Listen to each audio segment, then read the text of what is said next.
メイリー、ドクターは疲れていらっしゃるので、あまり騒がないでね。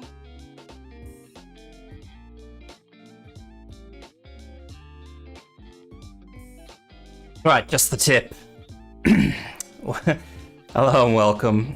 This is a very ad-libbed stream, so you won't get any fancy little PowerPoint presentations or any of that trash here. This is just going to be very raw, very unfiltered, and very to the point, I guess.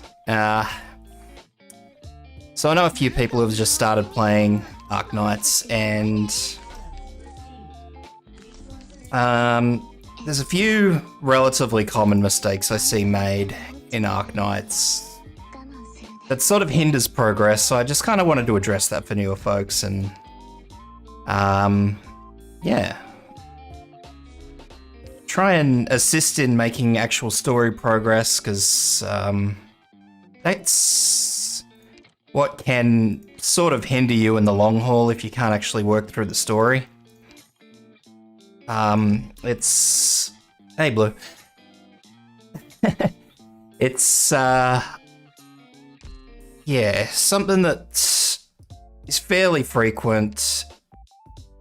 The main thing that I see a lot of people doing is not utilizing a lot of the operators that the game gives you flat out. So I'll just start there. Once I sort this out, my brain's kind of going two ways at once. Because I am starting a bit late, because I am entirely disorganized today. We're all professionals here, can you tell?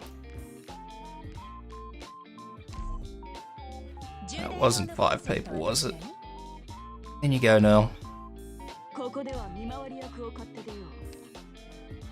Yeah, starting way later today than I ever wanted to.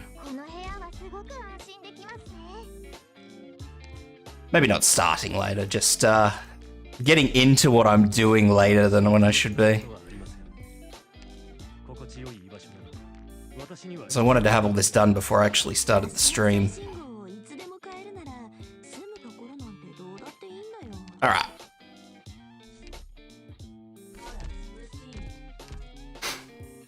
So, we'll start off with the basics. A lot of what you will get given through the prologue and episode 1, they will all be useful to you in the long haul. Not super long haul, but they will definitely be useful to you to get through probably about half of the storyline, and then you won't need to really worry about much else. Starting 3 stars and 4 stars that you either get given or collect early on in your recruitment roles, they're actually really useful. You shouldn't overlook them at all, to be entirely honest. I don't think I can actually filter my operators by... Oh, I can sort of filter them by rarity. Sort of, kind of. So the robots aren't really something you'll need to worry about on the short term. Just starting off, I mean, you'll find that the robots have very singular uses.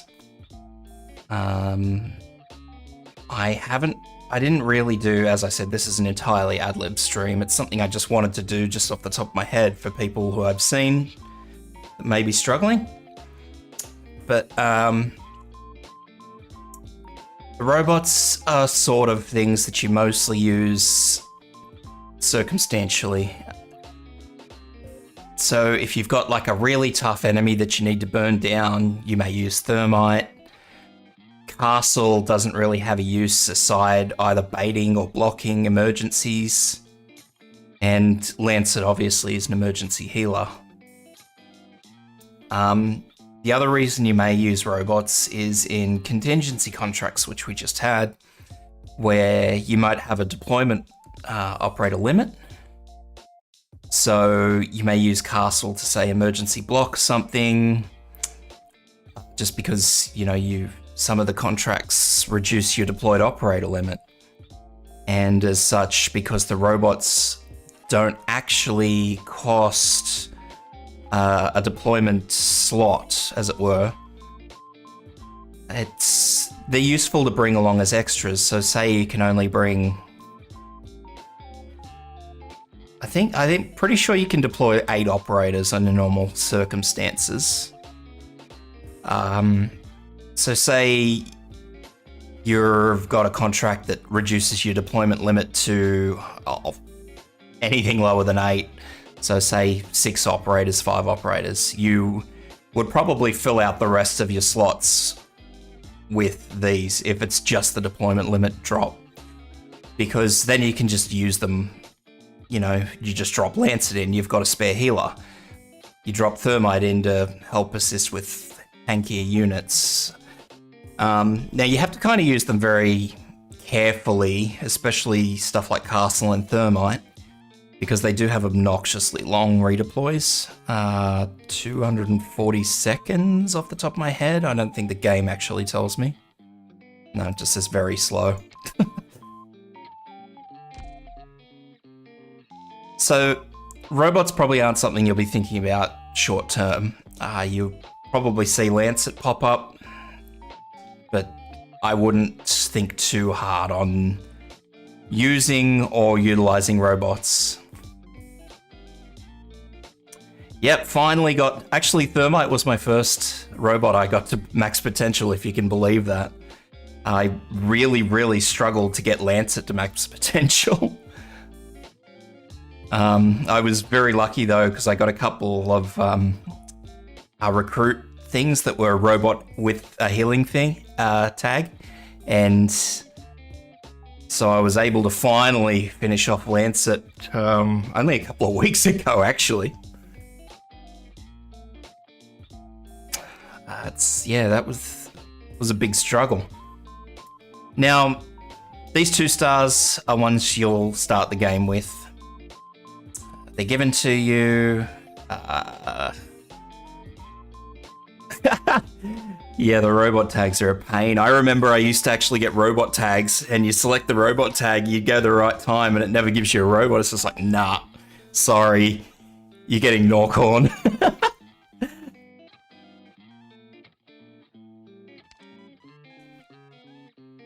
So the important thing to note about these 2-star operators is that, for the most part, some of them will forever be useful to you. You may not think it, but they do have very exclusive uses, and it's super important to remember those. So Rangers, for example, gets a 50% attack bonus when attacking aerial targets. So let's just say, what's he get? Extra attack. So let's just say, for argument's sake, that's 300. So he gets an extra 50% on top of that, so that's an extra 150. So that's a total of 450 attack when attacking air units. Now sure, the rest of his stats are bollocks. That's a given. But 450 attack is nothing to scoff at when we look at Adnakiel, who's the next up, a 3-star. So 450 attack actually raises Rangers above Adnakiel when attacking aerial units.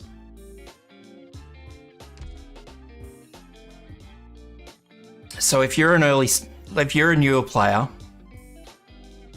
and you come across a map that has drones in it, it may behoove you to actually bring Rangers over, say, Adnakiel or even Cruz. Probably not Cruz, because Cruz is quite good, but I'll talk about her later.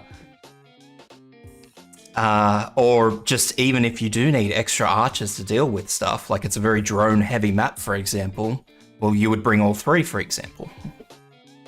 Adnakiel, Cruz, and Rangers would still be able to keep up with the damage that Adnakiel does. So it's really important when you're looking at these 2-star units that you actually check what their talent is, because you'll find that their talents, while hyper specialized, are really, really good and really, really buff them. Now, Rangers is obviously going to go up a little bit more. I'm not sure what this number goes up to. At a glance, I'd say probably plus 50, maybe plus 60. So that inherent buff is actually going to go up even further. So you'd probably be looking... Morning numerals.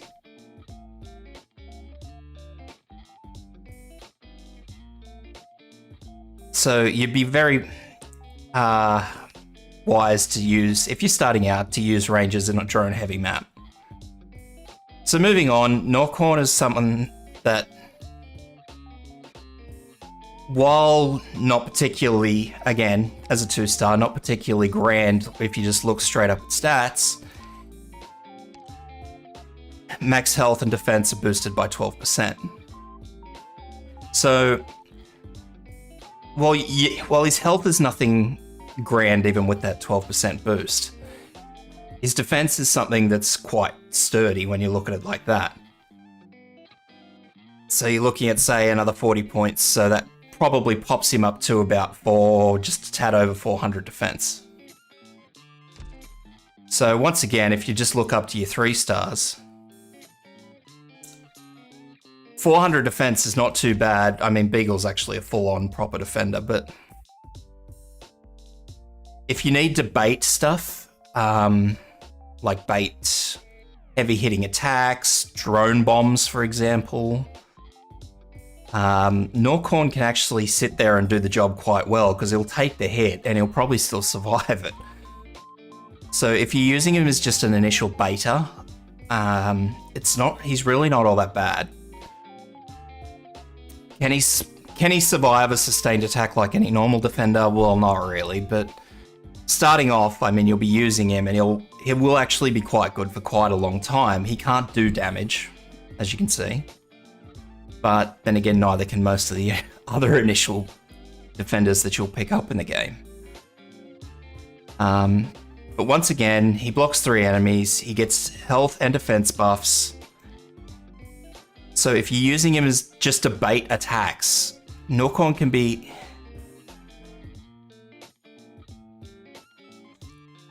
I would actually suggest leveling, especially since they only go to level 30, they don't have any Elite 1 or Elite 2 stats. I would actually just level all of them because they will be beneficial to you in some means.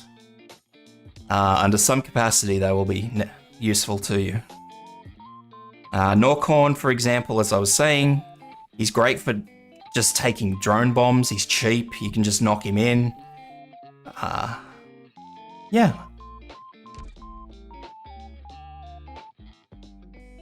Yeah, some of the contingency contracts.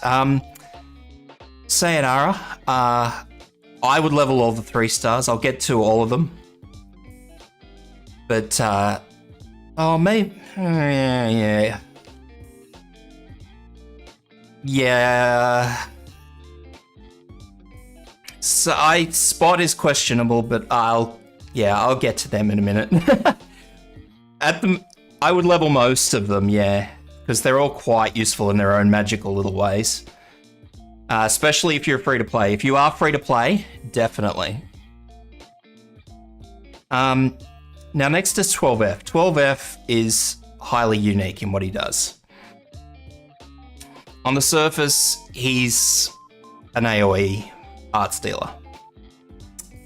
When you look at his talent though, he has 50% physical dodge. Now, as some of you long-standing members of my streams will know, I actually used 12F to bait Patriot attacks off in Chapter 7, I think it was. So that's as late as you can be using some of these operators because of that 50% physical dodge. So if you've got heavy hitters like, say, Forced,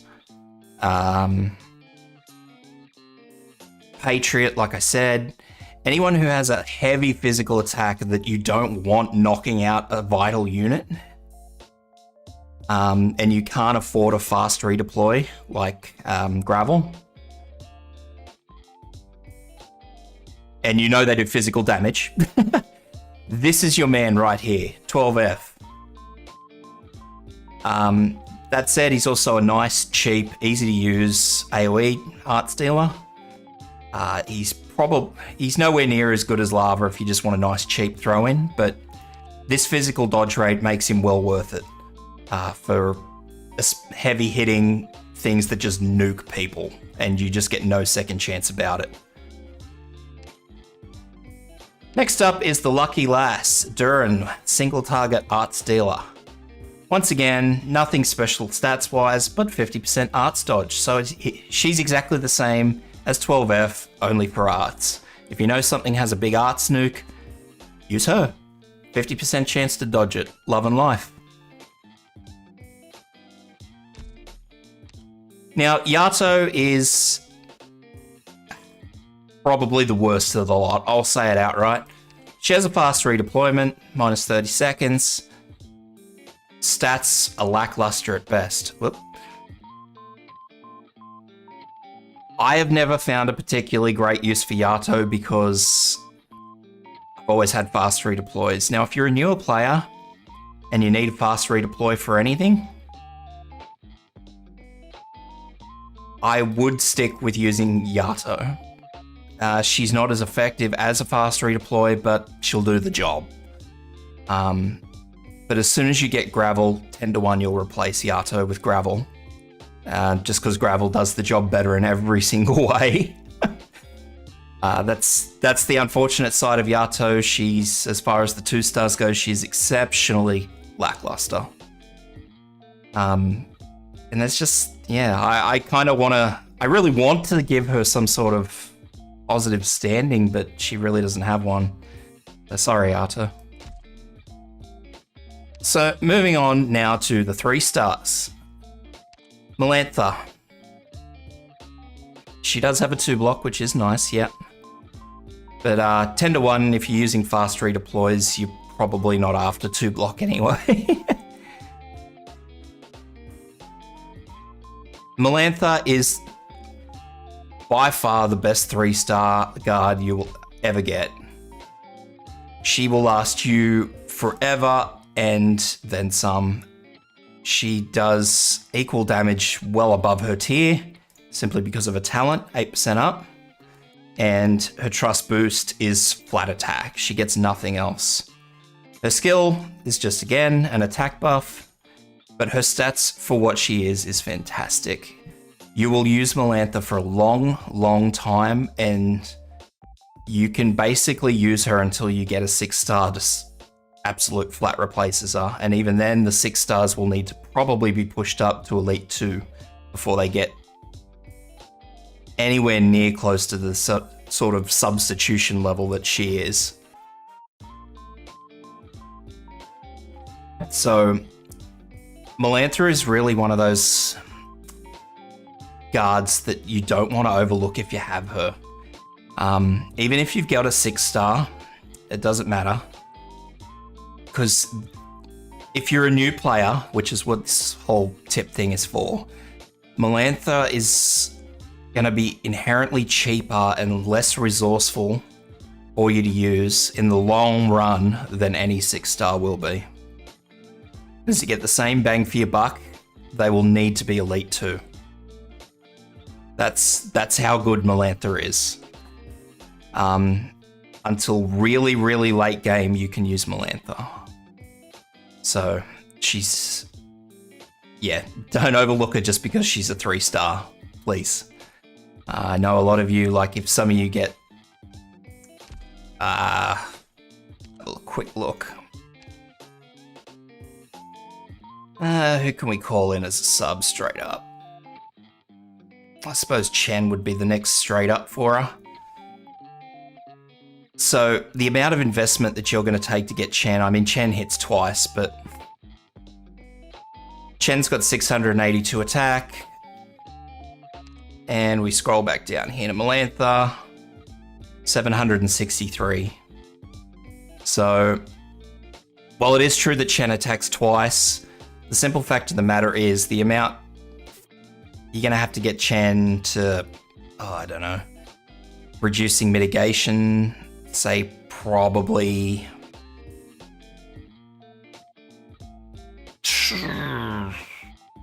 about 400, 500 attack on Chen before she matches Melantha's output.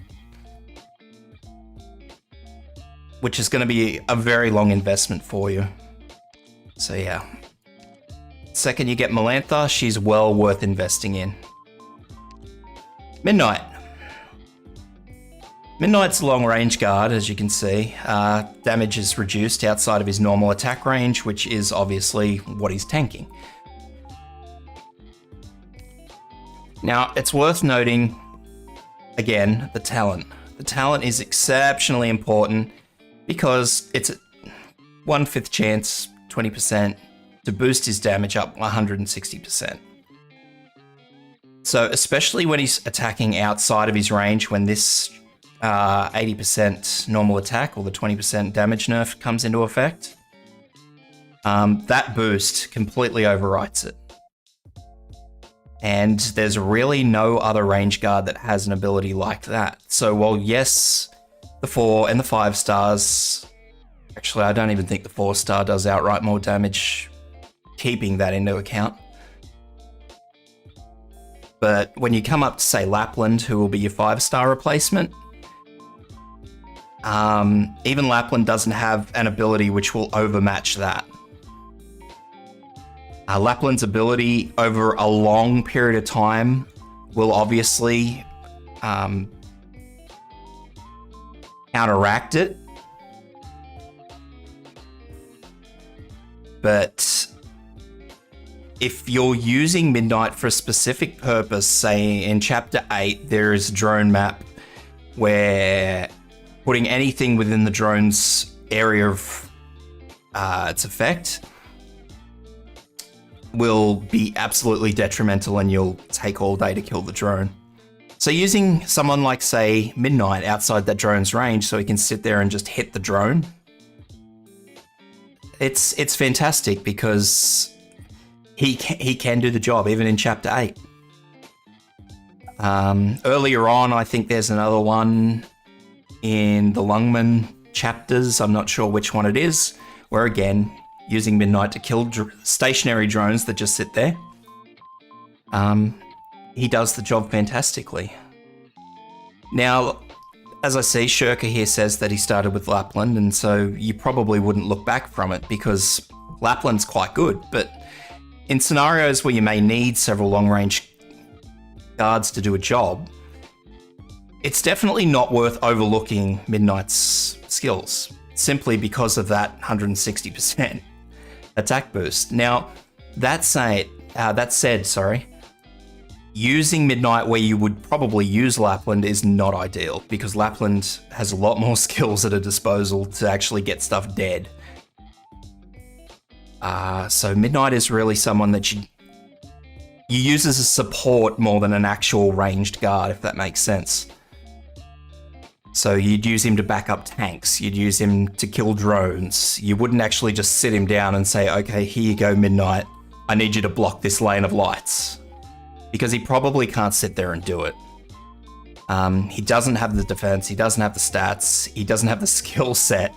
If it's just one light every now and then yeah, sure, he could probably get away with it. But typically speaking, you're going to want someone, if you're using someone to block, you probably want them to be a little bit more tankier or resourceful.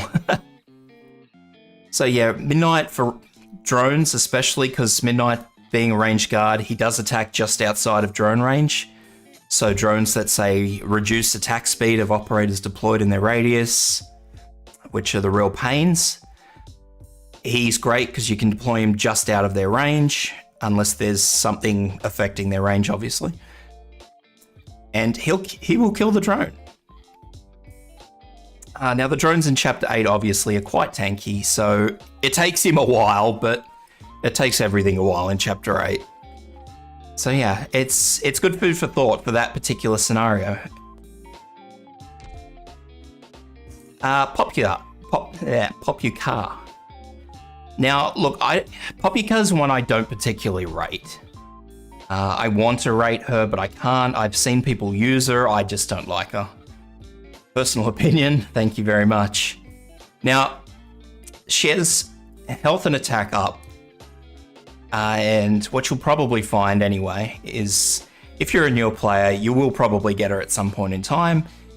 And she does do a job quite well as an AoE guard, sorry. Now, I don't particularly know if she's as hardy as a lot of the other AoE guards. People in the chat that have been around for a while will probably laugh at me for saying this, but even if you take into account some of the other AoE guards, so Estelle will start with, who's an AoE guard. Now, some of her skills, such as a second skill, means that she can't be healed. So that's... If you're using an AoE guard as an AoE guard and you've still got a defender blocking stuff, so you've sort of just got one crossing over the other, Poppyka can actually do the job perfectly fine. Estelle is one of those operators who's really, really good at what she does. So unfortunately, well, a lot of the AoE guards are actually quite good at what they do. Even Savage, who people... Savage. So unfortunately, this is where it kind of flops back to what Sayonara was saying before. As far as should I level everything? Well, that kind of comes down to the point of, do you have one of those substitutes? Do you have Estelle? If yes, don't bother with Poppyka. Simply because of that reasoning. She's just... the stats are just not worth it. And it's... yeah, there's not much else to say on Poppyka. She's good if you don't have a substitute, but most people have substitutes for her, so yeah.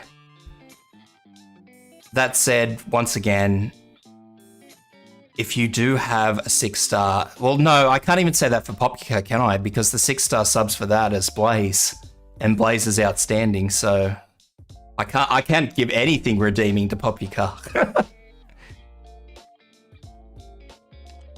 Adnakiel is another one of those funny ones, though. Shortcoming breakthrough, attack speed 8, attacks ranged enemies first. Now, he sort of falls into the 2-star field, where you use someone for a specific purpose. So casters, archers. He has a specific purpose, and that's what he's good at, full stop. If you've got a map with a lot of ranged archers and a lot of smaller stuff that you don't really need to worry about, like a lot of archers, for example, come with like a stun, for example.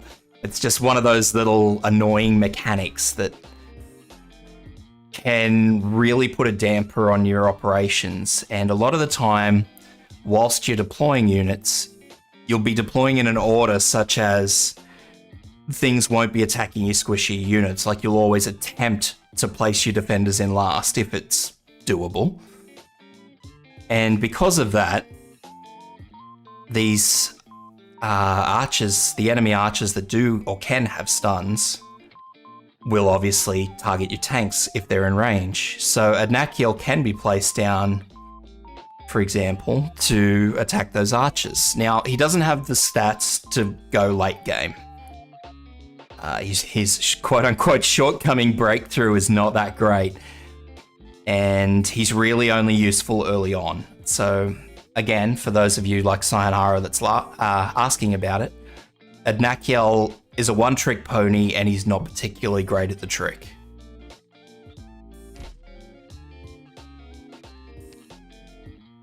Moving on to Catapult. Now, Catapult is interesting, good, because, and I say good because Catapult's 4-star substitute is an arts attacker.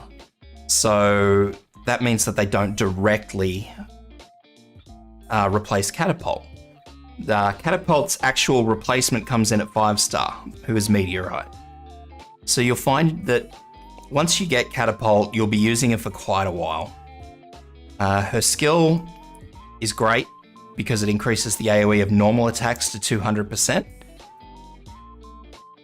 Which is quite unique for what she does. Well, quite unique for an AoE sniper. and she costs less, which is actually really good because the AoE snipers tend to get quite expensive. So using her early on, she's really, really good. Later on, not so great because she just doesn't have the damage to do stuff. But if you've got a lot of light units, yeah, fantastic. And frankly, until you get to Meteorite, you won't be replacing her. Now, the 6-star substitute for Catapult is obviously W, who is limited, so that's very important to note. So yeah, it's worth leveling Catapult, especially because she doesn't have a direct 4-star substitute.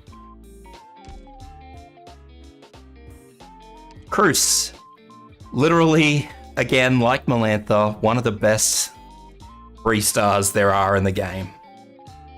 Cruz will last you forever and a day, once again, simply because of her skill set. When attacking, 20% chance, the same as Midnight, to increase the attack to 160%. So she's identical to Midnight, except that she's a sniper. And then you've got her skill, which is 2 shots, 140% physical with each shot, which this can proc off. So Cruz, despite being a 3-star, despite having relatively low stats, can and will be fantastic to you for the long run.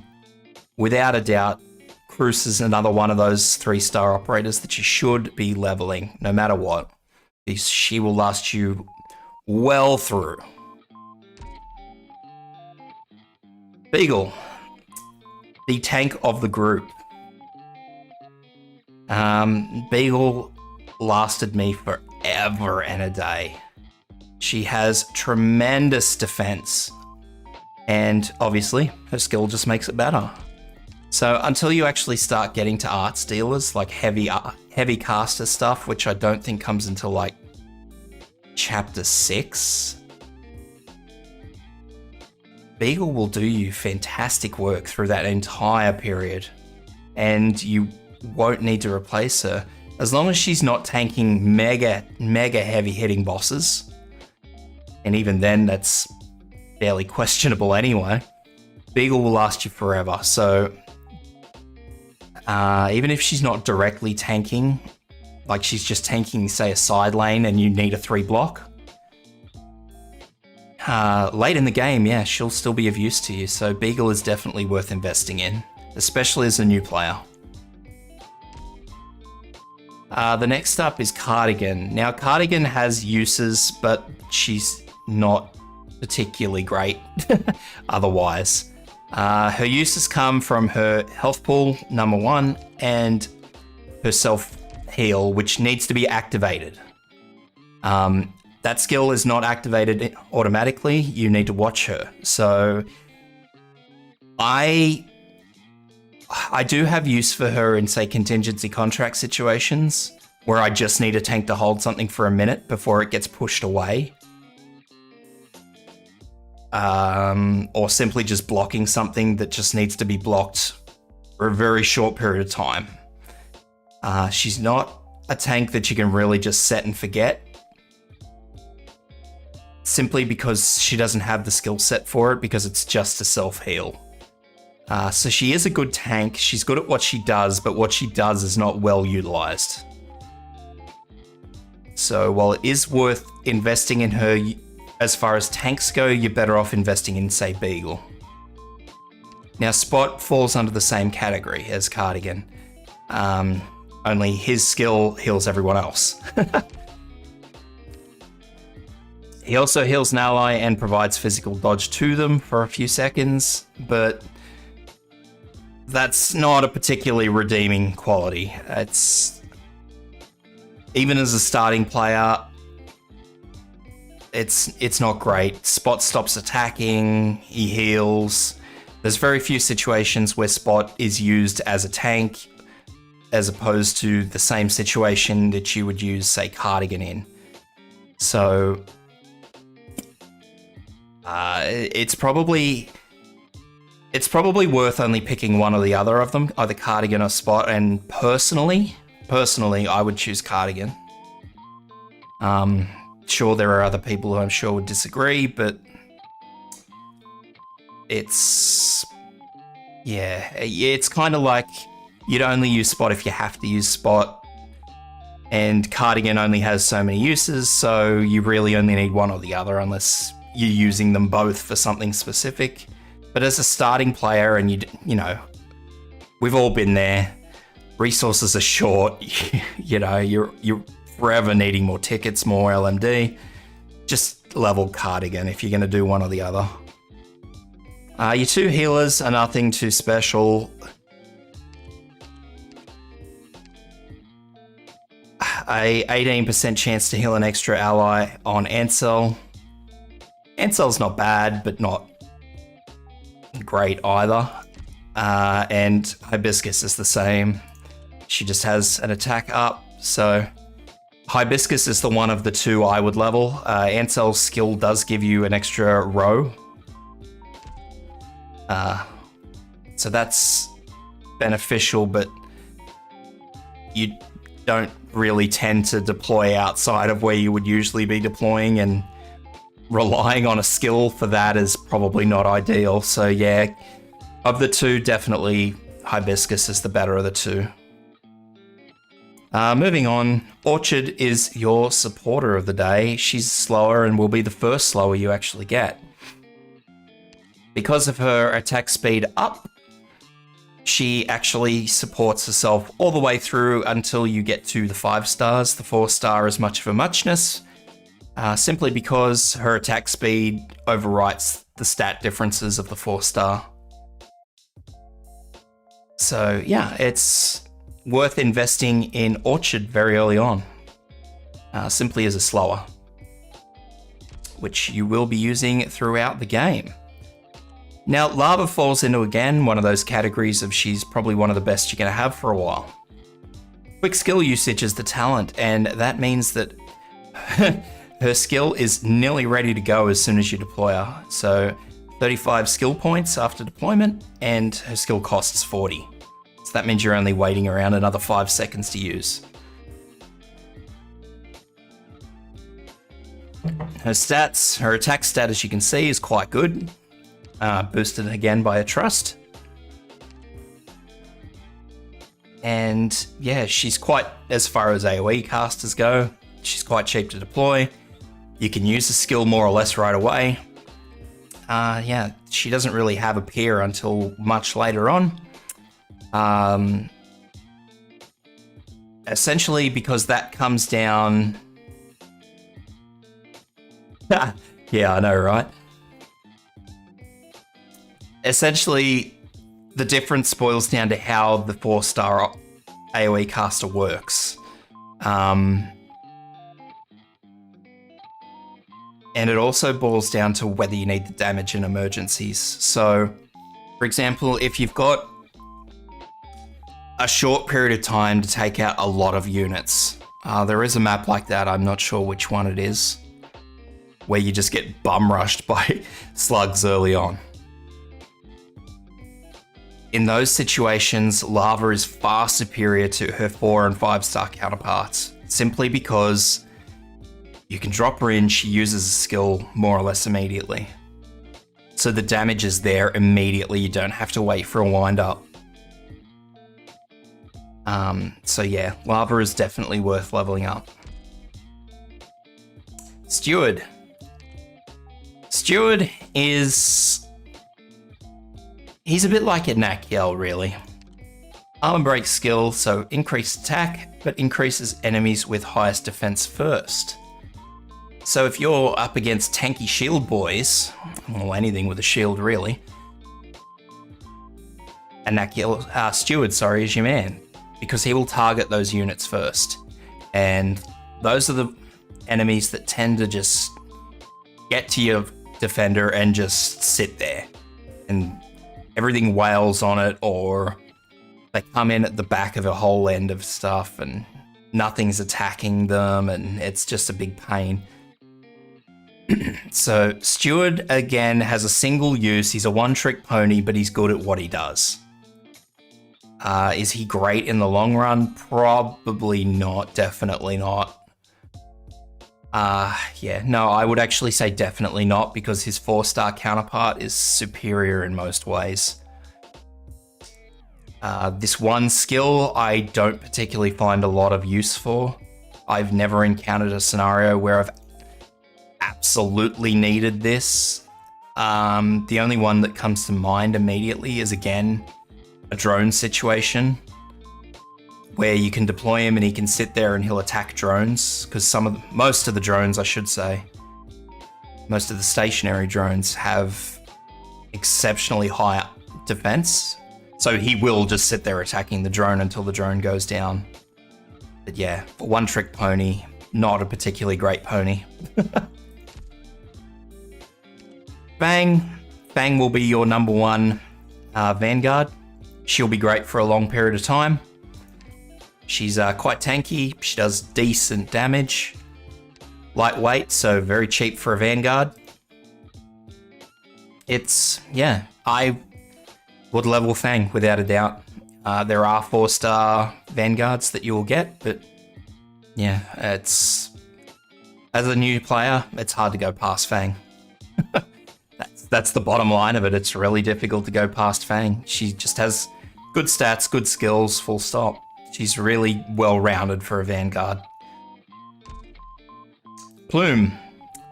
Now, Plume, I question, and I question very hard. I've seen Plume used by some people to a certain extent, and they seem to use it quite well. Now, she gets an attack, so she's got quite a high attack for her class archetype, but her skill for me just takes forever to get going. I really don't know how many deployment points she drops in with. I don't actually think she made skill points, sorry. I just don't like her, I really don't. Would I level her? That comes down to whether or not you have the 4-star substitute, who is Vigna. The 4-star substitute, Vigna, is superior in every way to Plume. That's just the bottom line of it. I don't actually think that she may have more attack until she gets to Elite 2, simply because of the talent, but she has a better skill set, a significantly better skill set. So yeah, if you've got the 4-star substitute from your recruitment roles, then yeah, definitely use Vigna over Plume. That said, additionally, it's not often you need to use one of these Vanguards who returns their deployment points when you pull them back out. So a lot of people just call them single block Vanguards. And yeah, they get 1 deployment point after they kill a unit. That's very worth mentioning. Because a lot of the times, you know, you've got stuff blocked and other stuff attacking it, and they can't get the hit in on it, so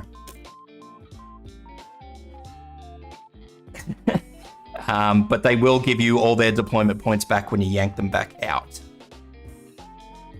So as far as single block Vanguards go, Plume is not great, as you can see probably from the Trust. I haven't used her all that much. And I personally wouldn't use her because I just don't like her. She's never worked out well for me in any of the situations I've used her. Contrary to that, Vanilla. Now, Vanilla is a 2-block skill use Vanguard, so it's a manual use skill. She doesn't get as many deployment points as, say, Fang, for example. I don't think. Oh no, they do. But she gets this lovely attack boost. And she also has this attack up. Now, she's not the tankiest, but simply because of her skills and the fact that she gets deployment points of, say, Vanilla and Plume, for example, I would totally pick Vanilla. I did pick Vanilla over Plume. And Vanilla lasted me so long, and I still use it to this day. Not in Chapter 8, but there are situations in, say, contingency contracts and whatnot where I do use vanilla because I need a Vanguard that's going to give me deployment points, but I also need someone who's got massive attack, so it's not always useful to use, say, Vigna or Plume, people like that, but I don't want to use the cost of, say, Bagpipe. So for your 2 Vanguards as starting as a new player, definitely Fang and Vanilla. Absolutely. Vanilla won't go wrong, and you will be using it for a long time. So moving up into the 4 stars, I don't remember which ones you get given. I know you get given Jessica, so I'll start there. Jessica is fantastic at what she does. She is survival archetype of a sniper. Her second skill is 75% chance to dodge physical and arts attacks. So that's superior to everybody. There's no operator that I can think of off the top of my head that actually outweighs that. She has reliable damage using her skill 1. And she gets an attack speed buff. Now, Jessica will last you quite a long time. Especially given that she's with her skill 2, she's exceptionally unique. As I said, I don't believe there's any other operator in the game that actually has a skill like that. So, as far as Jessica goes, you'll want to keep her in your group the entire time, even if you're not using her. So just keep her leveled in there. Because there will always be a situation where you've got a drone or something and it wants to attack your casters or your archers, snipers, and you can just pick Jessica's second skill and just go, oh, sorry. You're not hitting my cat. So absolutely, yeah. I believe you get given Jessica and you'll want to use Jessica. I still use it to this day. I use a mixture of both skills, depending on what I need. This Power Strike is very familiar to most things that snipers have as a first skill. It kind of changes as in they attack twice and get a little buff, or they just have one big attack. So in Jessica's case, it's just one big attack. But Jessica is a fantastic sniper, and you will definitely want to level her and keep her in line with all your other operators.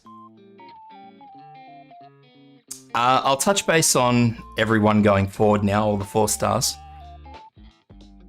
So Matoi Maru is one of my, as you can tell, one of my favorites. And that's simply because, once again, she's fantastic at what she does. Matoi Maru is wholly unique and independent in that defense means absolutely nothing to her personally. You'll notice that her second skill reduces her defense to 0 and raises her attack, and her first skill is a self-heal. Now, a lot of people state that she's great for eliminating casters. You drop her in, she eliminates casters because she doesn't have any defense, she doesn't have any resistance, all she has is health. She doesn't care. And Demonic Physique decreases defense and increases health. So everything reduces her crappy defense to start with, but raises her health. Now, Matoi Maru is fantastic for tanking stuff that you probably normally wouldn't want to stick a defender to. Once again, my mind sticks to Forced, and in one of my latest videos, I had Matoi Maru tanking Forced's 4th bolt, which is the super-powered purple bolt.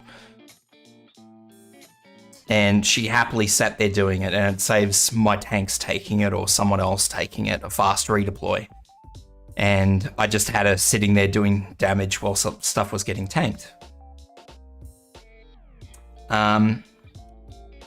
So in situations where Matoi Maru, where you need someone who can take heavy damage and just sit there. Matoimaru is second to none. Especially in the later maps, I will say, where you start seeing a lot of true damage. Because true damage obviously ignores defense and resistance. Matoimaru just has a lot of health. She doesn't care. She loses nothing in the deal. So yeah, I stand by Matoimaru for that sole purpose. I know a lot of people don't give her a lot of credit because Melantha just does the same job. But Matoimaru has a lot more longevity. Not to say that Melantha's no good, but like I've been actually challenged to have Matoimaru tank Tallulah in Chapter 8, for example. I've got one of the 2 maps done, but there were issues on the second map and I had to actually boost Melantha up, and I haven't tried it since because the contingency contract's dropped in. So is it worth leveling Matoimaru? That's up to you. She's a fantastic operator, but Melantha does the same job.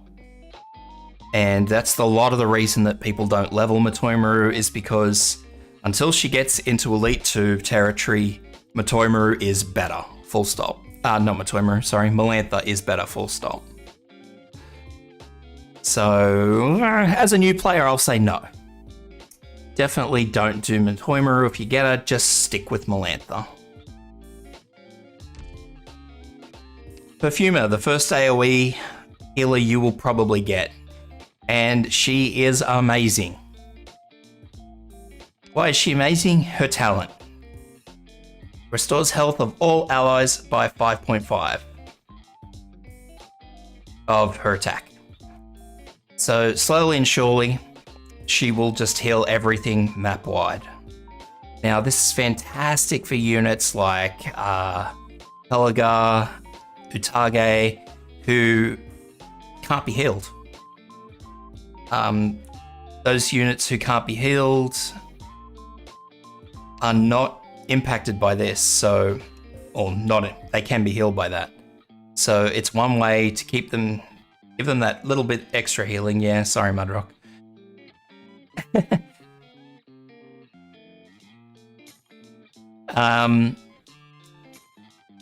As for her actual healing ability, it's not particularly great. But her talent probably makes up for it in the long run. But as a new player, you will want to level Perfumer because she does have uses and quite a number of them. Moving on to Utage, she will be one you'll get out of roles and recruitment, not one that you'll get out of or get given. Now, level her absolutely. As far as her drop and kill potential goes, she is fantastic.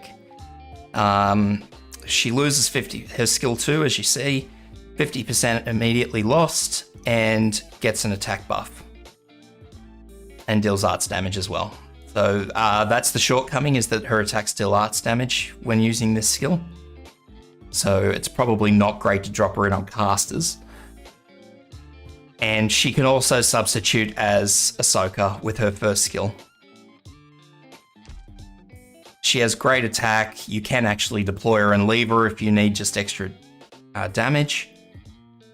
But the downside is she can't be healed. So you'll need to be wary of where you deploy her. I say if you're a new player and you get Utage, level her, but be mindful of how she works. Utage is one of those operators who would be new territory for new players. Yeah, that does give her a massive attack point buff. So the attack speed increase on health lost. She doesn't get the full boost out of it, but yeah, as a new player, you might want to be a bit wary of her system being significantly different to what you're used to. That's the one thing I'd be super wary of. because I understand that a lot of new people are still wrapping their head around a lot of the mechanics. They're still trying to understand a lot of things.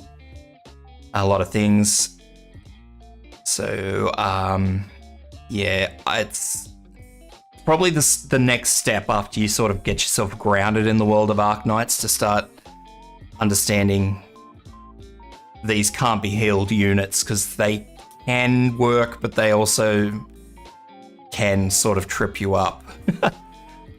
So, yeah, once you've got your fundamentals grounded, then yeah, move on, get Utage, and she's fantastic. So take her up, and she's just a great annihilator for anything weak to arts.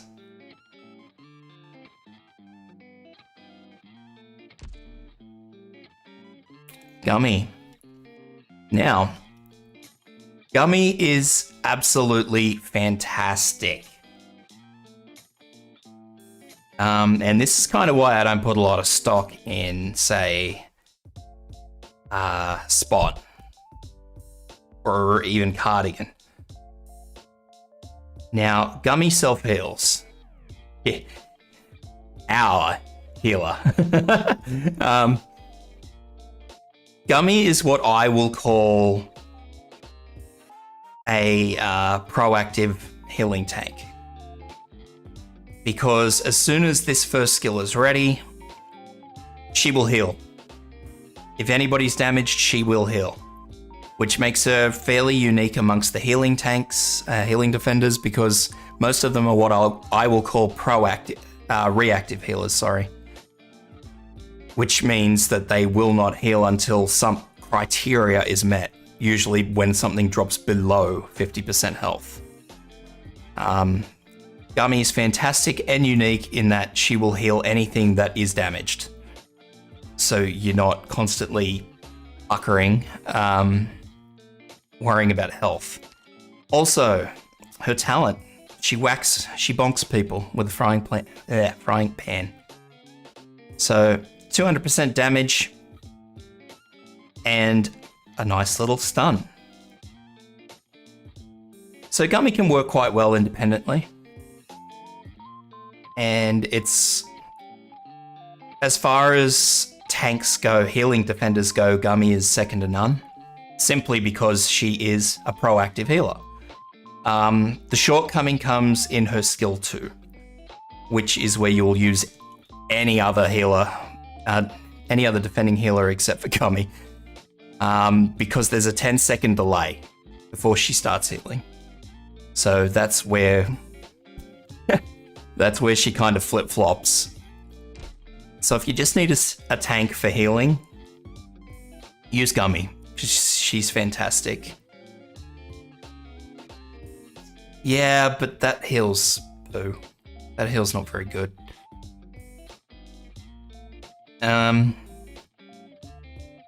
Yeah, so if you've got Gummy, I would probably consider avoiding Cardigan and Spot. Just because Gummy is so much superior. Yeah, it's 2 cells.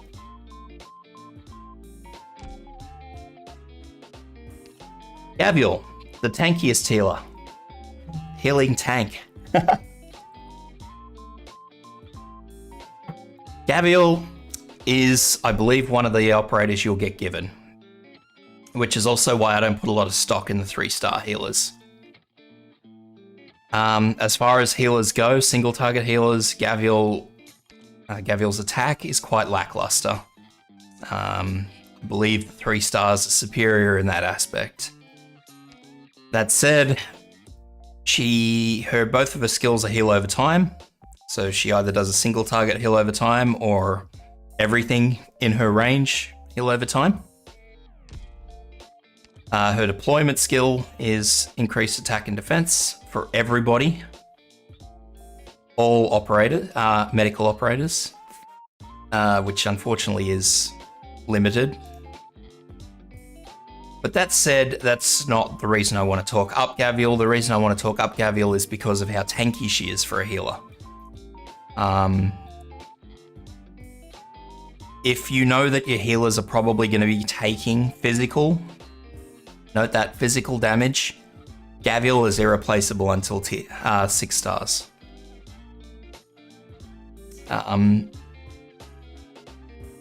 If there's just a lot of physical damage going around and you cannot change the way it is, like you can't try and bait attacks or anything else like that, Gavial is second to none because she will sit there and happily laugh it off.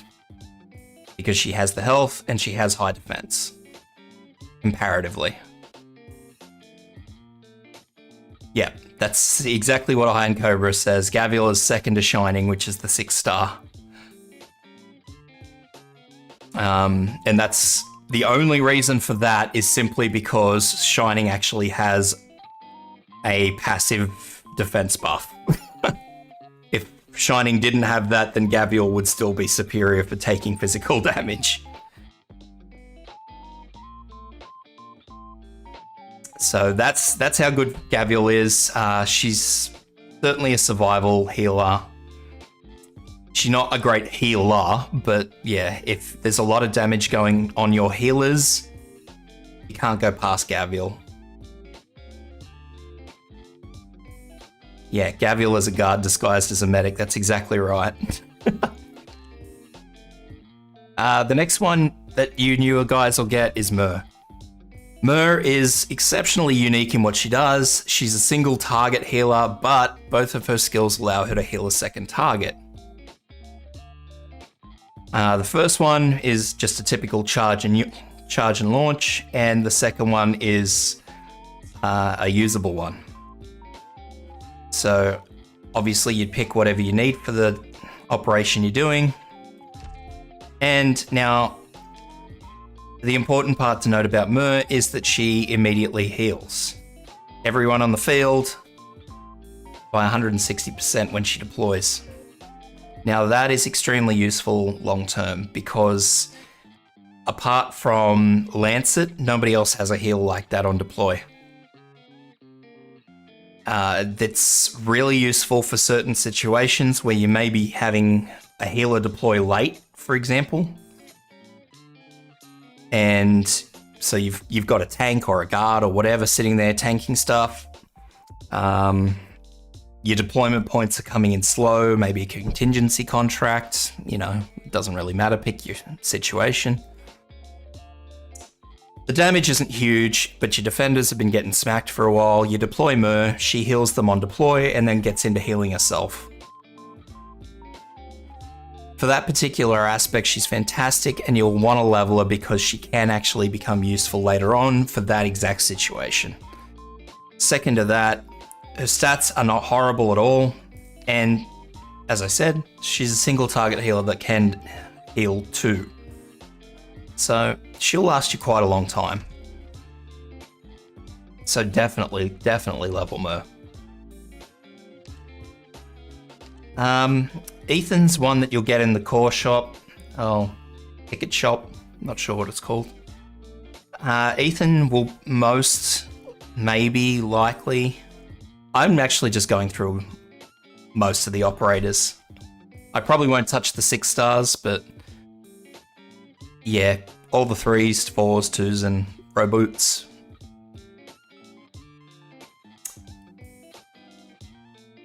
Ethan will be your first. Yeah, probably. I don't know when any of them are coming though, that's the problem. And there's always new operators. So Ethan is going to be your first specialist, AoE specialist, so he has quite an interesting area. He has 2 very good skills. He's bought, so anybody can pick him up, which is great. And his skill set is quite good. He's got this passive arts one, which is his normal attack, and then his regular attack, which increases his talent, which is a bind. It's not a particularly great bind, but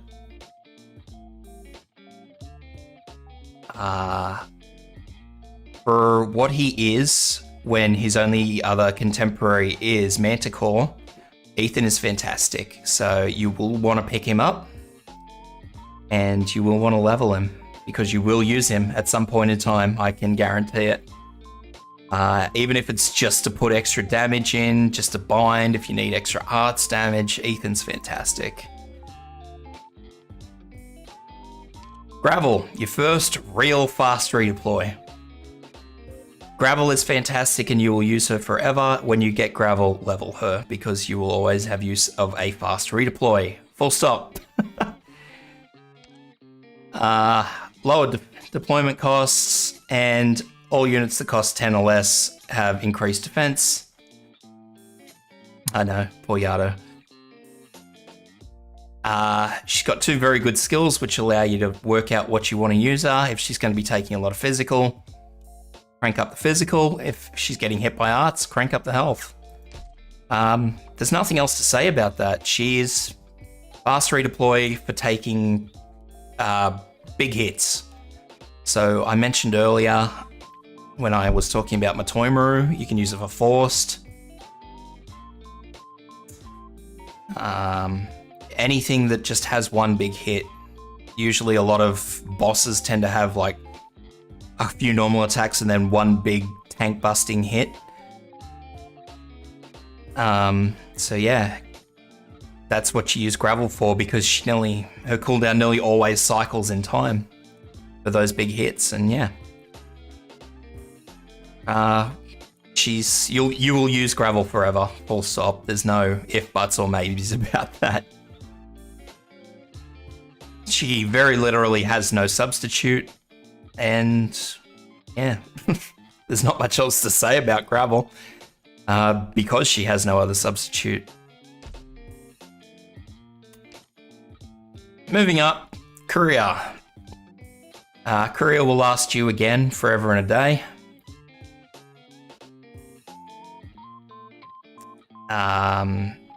He's exceptionally tanky. He doesn't do great damage.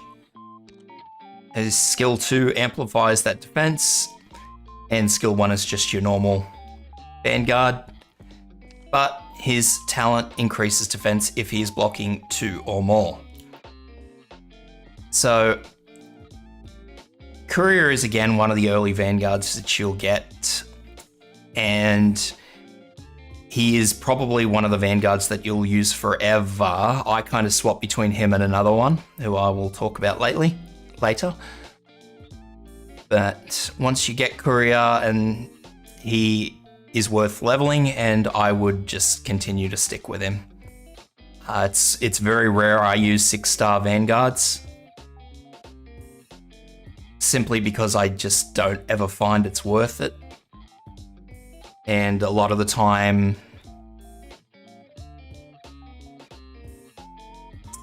a lot of the time, 6-star Vanguards just won't give you the same sort of returns that the lower targets will, lower cost Vanguards will. So I'll skip over now to the other one who I substitute Courier for quite frequently. Scavenger is one that you'll get from the recruit pool. Once again, her skills are straight up deployment, auto use, and a attack buff, whereas Courier's is a defense buff. So she's kind of the attack version of Courier. Less tanky, significantly more attack, and she gets a buff if there's no one in any of the 4 spaces. Which most of the time your Vanguards won't be 1 by 1, or you can space them out, sort of stagger them. So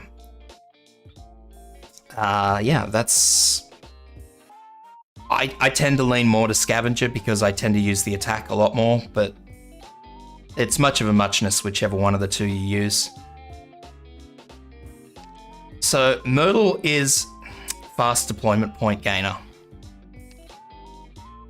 The big issue with Myrtle is that she stops blocking. It says stops attacking, it should just be stops everything. Shuts down and gains deployment points, and the second skill is a few more deployment points and heals. So Myrtle can be used for two things. You can shove her right in behind somebody and just use her as a healer. Or you can just use her as fast deployment points. And she also heals all your other deployed vanguards. So that makes her really, really useful for long haul missions where you might need to leave vanguards in for a long time. Or a lot longer than you would usually. Myrtle on her own, not great. She's a one-trick pony in that regard. She's for deployment points and that's it. She doesn't do anything else particularly well. She heals well. But I mean, you're not usually ever using her as a healer.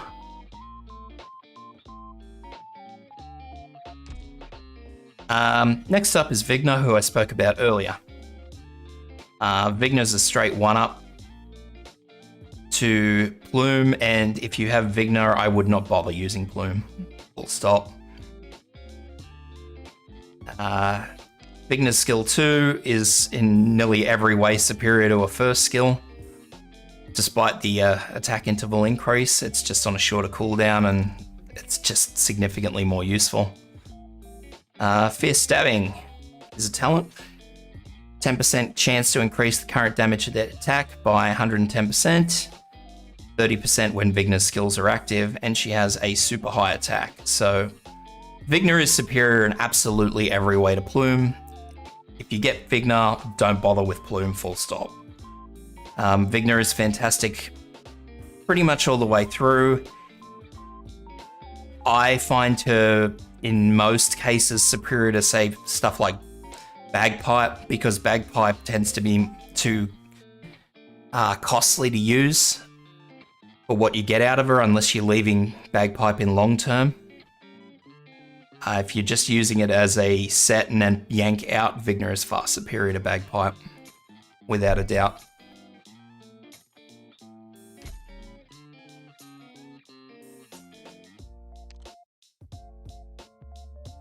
So next up, we'll go with Shirayuki. Now this is who I mentioned as well when I was talking about Catapult.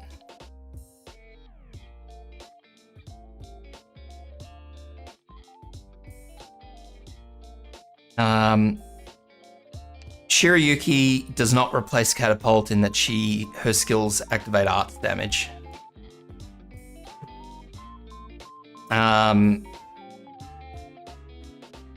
So she doesn't one-on-one replace Catapult and is completely independent. So unfortunately in this particular instance you'll want to level Shirayuki and Catapult. And Shirayuki again is one of those unique characters. She doesn't really have a 6-star or a 5-star counterpart. So yeah, unfortunately, her use is all the way through because of the arts damage that she deals.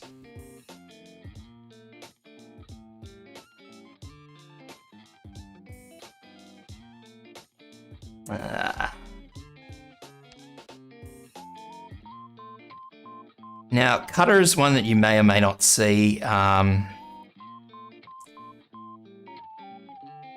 She is a Newcar, which is a funky archetype. So her talent, normal attacks have increased chance to restore additional skill points, and her skill points are quite good. Skill 2 is for drones. It has quite an extensive range. So it's like a big plus shape. So the 8 cells around her and then 4 extra in a star. And then you have Redshift, which is just 4 throwing knives. I find that quite good for dealing with wraiths. Because, it pretty much nukes the wraiths.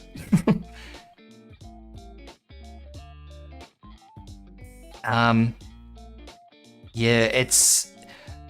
find Cutter to be quite unique in what she does. I don't use her a lot of the time. I got her leveled basically for contingency contracts, but that's about it. Otherwise, I don't particularly use her, so as a new player, you probably won't want to invest too heavily in Cutter. simply because you probably won't find too many uses for her immediately. She does do a lot of damage, but at the same time, it's unlikely.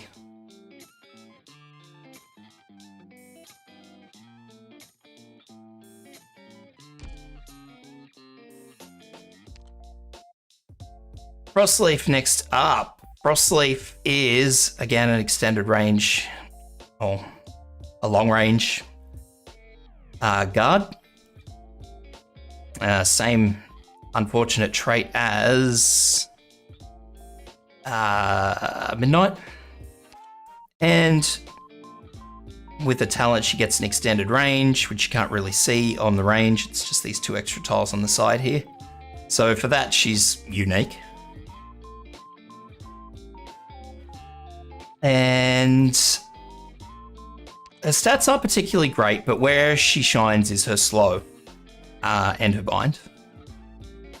So I've found, especially in some of the newer maps, I'm not sure if they were contingency contracts or not, but there were deployables where you could actually, once they deployed, they actually did damage to anything in the middle of them.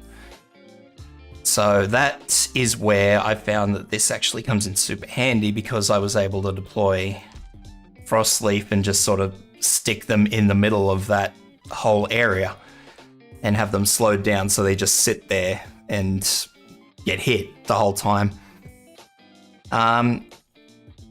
Does she do anything superior to Midnight? Probably not. Midnight wasn't actually in the game when I got Frostleaf, so obviously I rolled up Frostleaf. But if you have Midnight before Frostleaf, it's probably just beneficial to use Midnight over Frostleaf. Simply because Midnight's skill set is more usable than Frostleaf's. Frostleaf has uses, but yeah, they're fairly negligible in the grand scheme of things.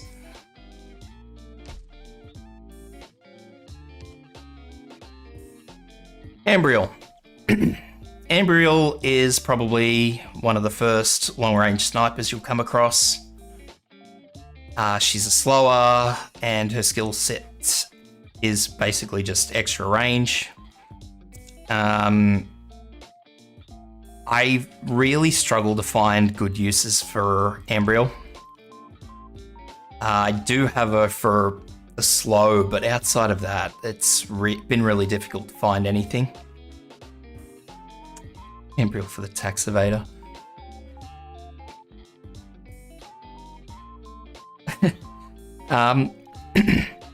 As far as long range slows go, it's alright, but yeah, it's quite difficult to actually get her to attack what you want her to attack half the time. All she is just a delayer, really. I shouldn't even say slower. She's a delayer, simply because, again, if you look at her talents, 28% chance to stun for 2 seconds, plus the slows, and the attack. Although skill 2 is where she comes into light, which is infinite range for however long it goes for, 34 seconds. But again, I mean, I suppose it's great if you've got really limited tiles to place on and you just need more damage, but relying on that for a skill is questionable. She's probably not worth leveling up immediately if you get her, because you probably won't use her. Meteor is probably a 1-up straight up from Nakiel, I would probably say. Her attack increases by 40% when attacking aerial targets. So she is definitely a straight up buff of rangers, who I was speaking about earlier. And her attacks reduce physical defense. So once again, she's pretty singular in her use, mainly for drones, and that's about it. The skill 2 is useful if you've got a lot of ground targets that have high defense or a lot of shielded targets, but in that case you'll probably be using art stealers anyway.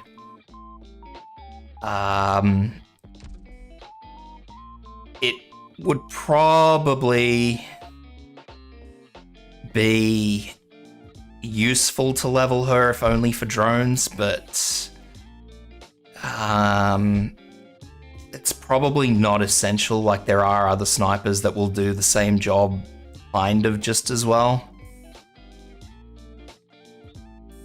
But yeah, outside of drones, she doesn't have a particularly great use, just because she gets no flat buffs or anything else. And as I said, if anything's attacking stuff with high defense, you would typically be using art stealers anyway. So one trick pony for the drones.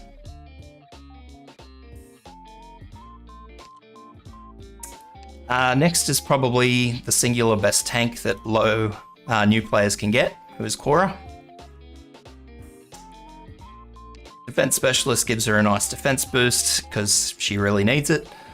Not really, sarcasm. And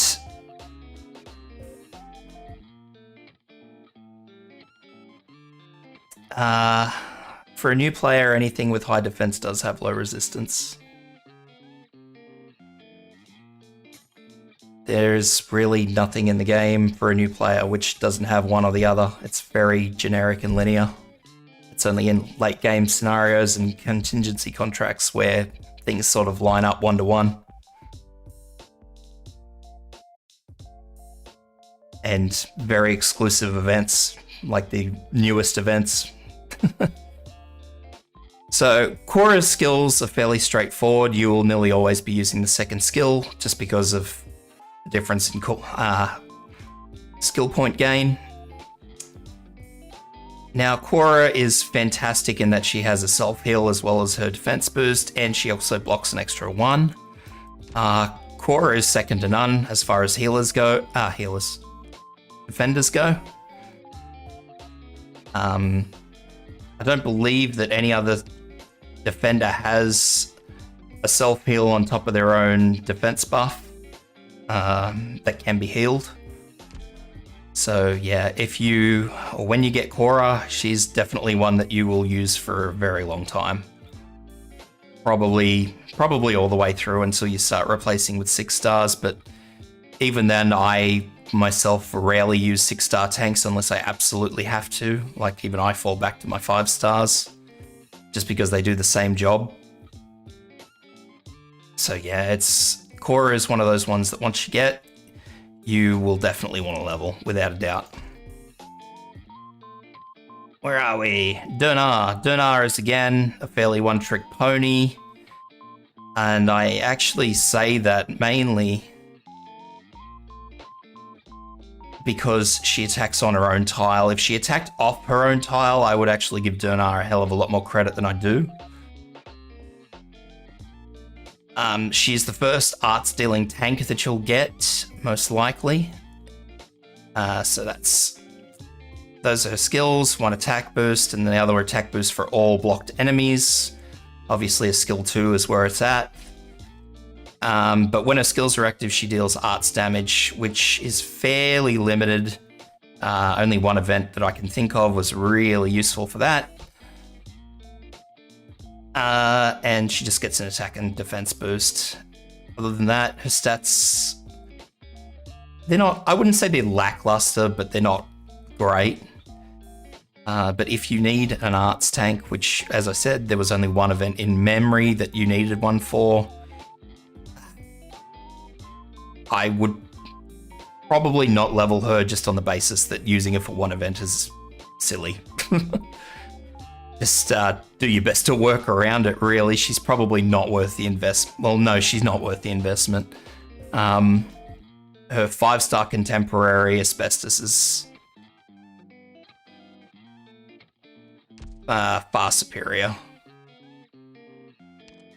Suzaru, who most people claim to be the best 4-star healer. Quite squishy, but very good healing ability. So skill 1 is just a straight attack boost. So skill 2 is attack and attack speed, but can only be used twice. So increases healing effectiveness by 23% on all operators, no more than 10 deployment points. So minimally invasive surgery is probably not something you'll get a lot of use out of, unless you're like going really low. But her skill 2 is what makes her fantastic. She has sort of above average, I guess you would say, attack power. So, and a lot of people just claim that Suzuran is fantastic. I think she's great for specific uses, but as a whole, I would say that Mur is better. But if you actually only need this skill twice in one fight, then, or twice in one map, then yeah. In that scenario, yeah, Suzuran is better.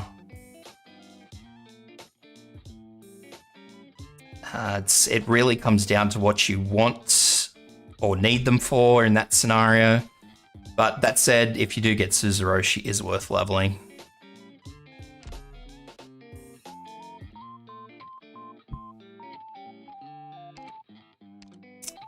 Deep Color, your first summoner.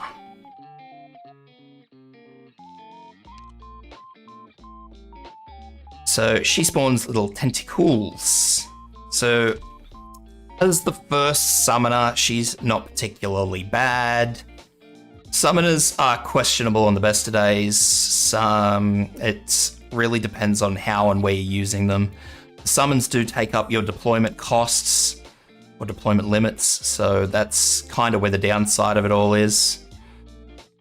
Summoners are great in situations, exclusive situations where you're short-handed, so really only contingency contracts.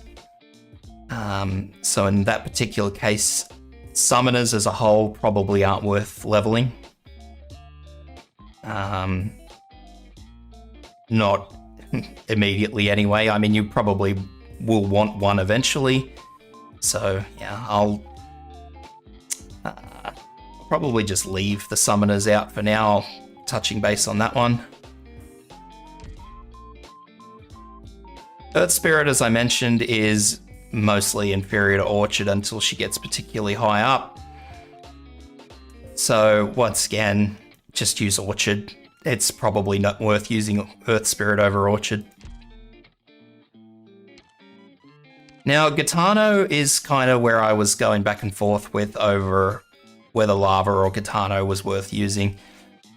Gitano is fantastic damage-wise, but she comes at a cost. The talents increases something, and I will say something because it's one of the following buffs permanently. And let's be honest, max health doesn't really help anybody. Or not her, anyway.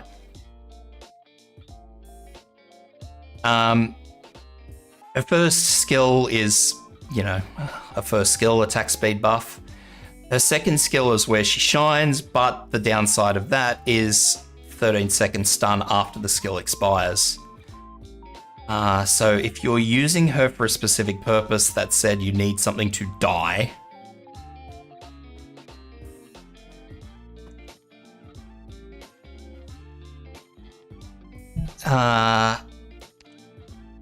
she's quite good, but if you need constant damage, she's probably not great because she's going to use that skill, or you'd use her with skill 1.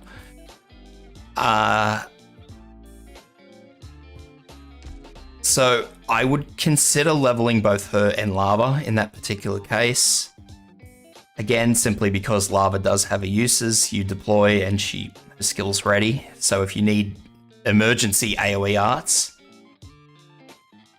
it's great to use Lava, but if you have, you know, say a group of enemy lines up, for example, nicely for you and just sits there and waits as they do on a few maps, her second skill's fantastic because you don't, you know, everything else is controlled.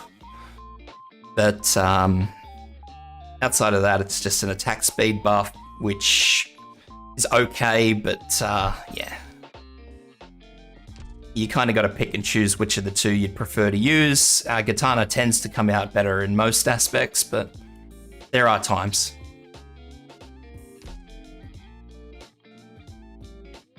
Who's next? Haze.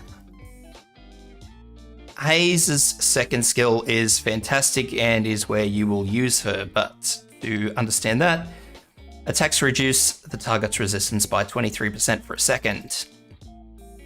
Now, Haze's second skill is minus 75% health, attack up, and attack speed up. So she'll be taking advantage of her own skill, her own talent. Now, in that aspect, in this particular second skill aspect, she outdamages Armia. Just on a front one platform, because the skill is actually usable. So if you actually need single target arts damage straight up, it's probably more beneficial to be using Haze than Armia.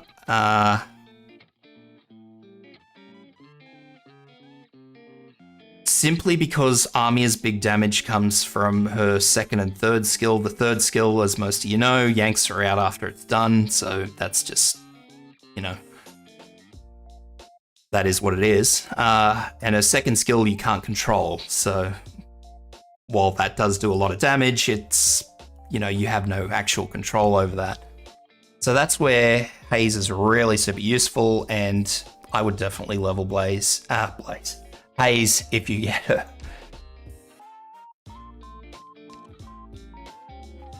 Alright, where are we? Rope. Now, I have this big thing about pullers because it's pullers are finicky things.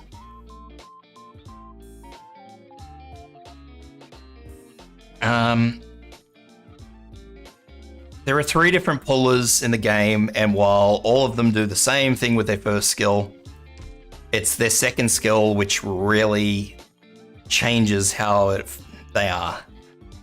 Rope is worth leveling on the sole basis that her second skill gives her an extra tiles range. She's absolutely unique in that fact, and that's what separates her exclusively from the other two. She also gains physical dodge. It's not as much as 12F, but it's something. So you wouldn't... I suppose you could use her in that scenario, but I mean, you would probably want to use 12F instead. It's good for just yanking stuff if she's just yanking archers off cliffs and stuff, because she can avoid at least some of the damage. So in that scenario, she's better than the other pullers as well. But yeah, rope is one that you will definitely want to level all the way up, just for this second skill, because it has the extra range. Sure, your first pusher, chipmunk or squirrel or whatever she is. Sure is kind of unique in that she gets resistance as far as the pushes go. Outside of that, though, she's nothing special from any of the other pushes in the game. First one is just a push. Second one is a big push. And that's pretty much the same with all the pushes up to the 6-star, who obviously gets a third skill.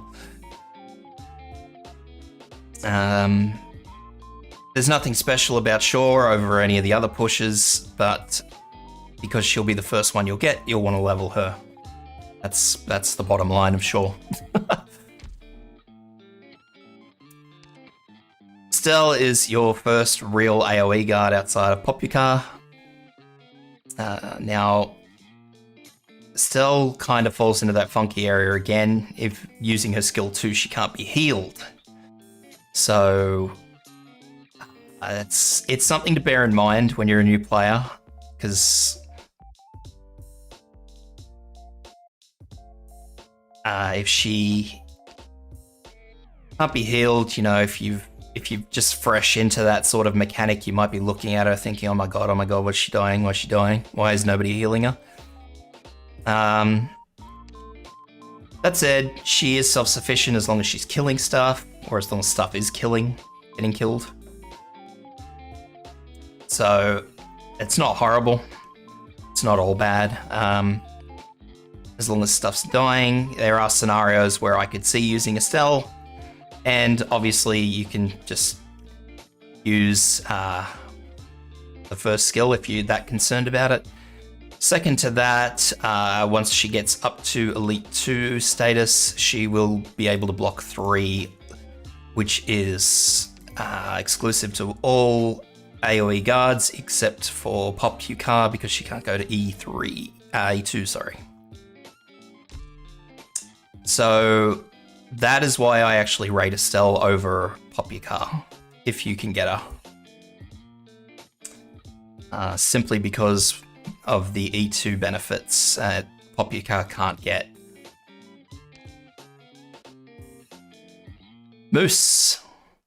Moose is going to be first Arts Guard. So she deals flat arts damage. Can attack twice. Can. I say can because 13%'s bit RNG. How you doing? And you'll basically be using first skill most of the time.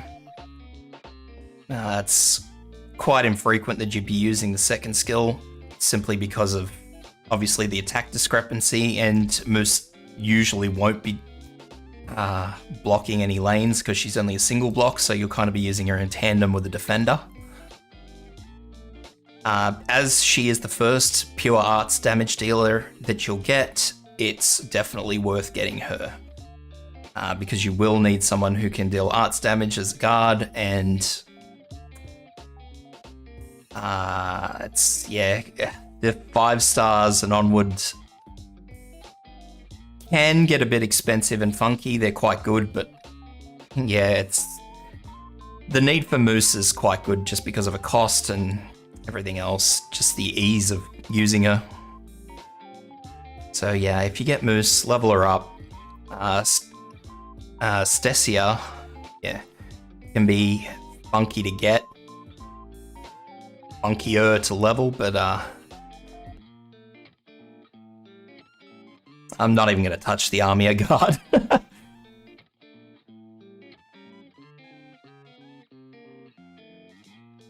Not even going to touch that one. So yeah, where Moose starts you off, and you will want to level her. Bubble.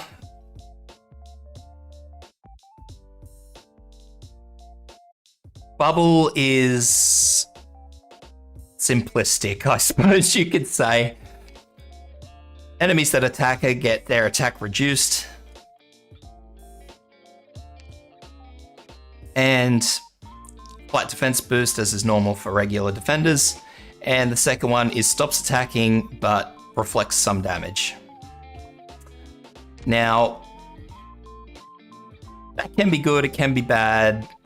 Because you'll probably want to be saving resources, you'll obviously be investing in Quora. So, Quora's where it's at for your early game defenders, especially in the 4-star area. Other than that, you can probably just live off Beagle early on. I wouldn't worry about leveling another high priority defender.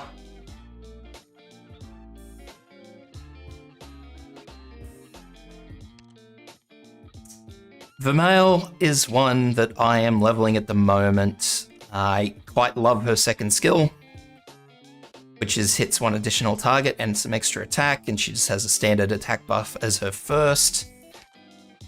She gets a personal skill point recovery rate, which is fantastic.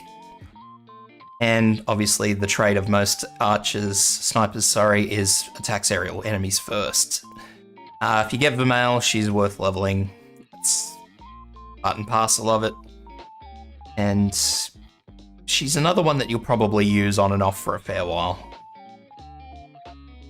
Her second skill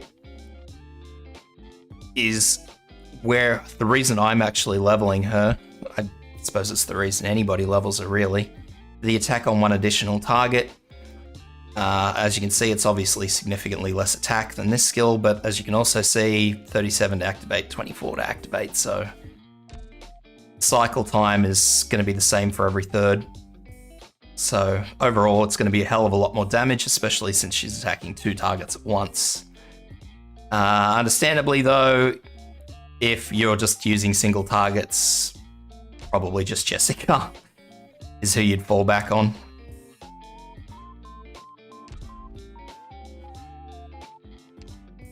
Alright, Mei, slow sniper. That is what you will use Mei for. Mei is a fairly one-trick pony, slow and stuns. You probably won't have much need of Mei in the short term, only in like specific environments. So yeah, if you do get Mei, probably just keep her on the back burner. I wouldn't really worry about it all too much. She gets a little attack buff and attack speed buff, but yeah, her main quirk is slow and stun.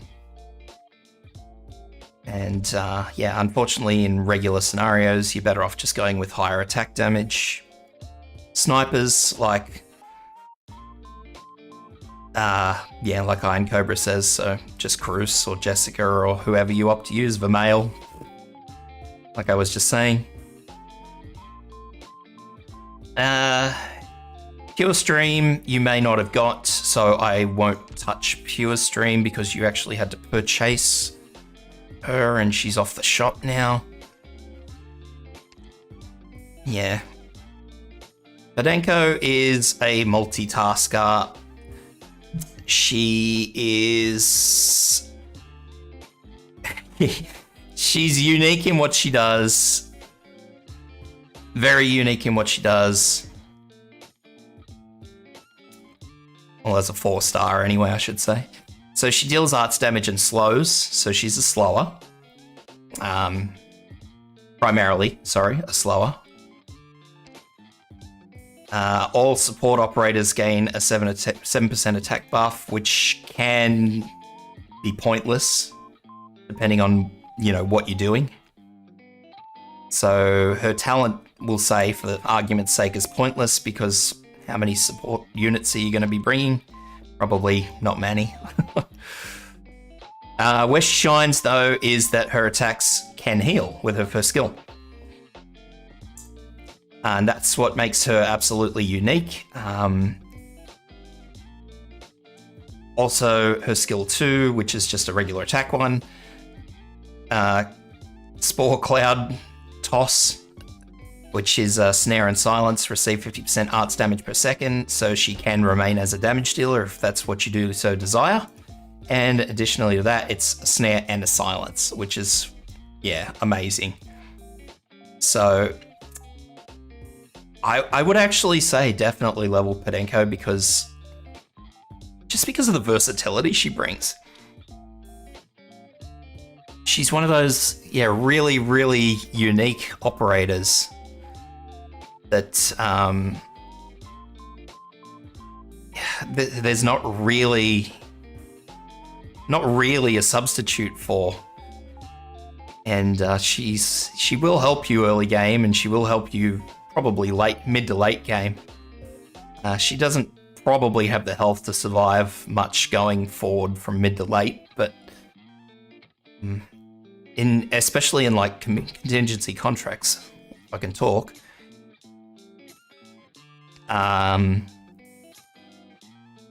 Yeah, you'll if you have like a healer shortage or healers are expensive, you can use her. I know that sounds very weird, but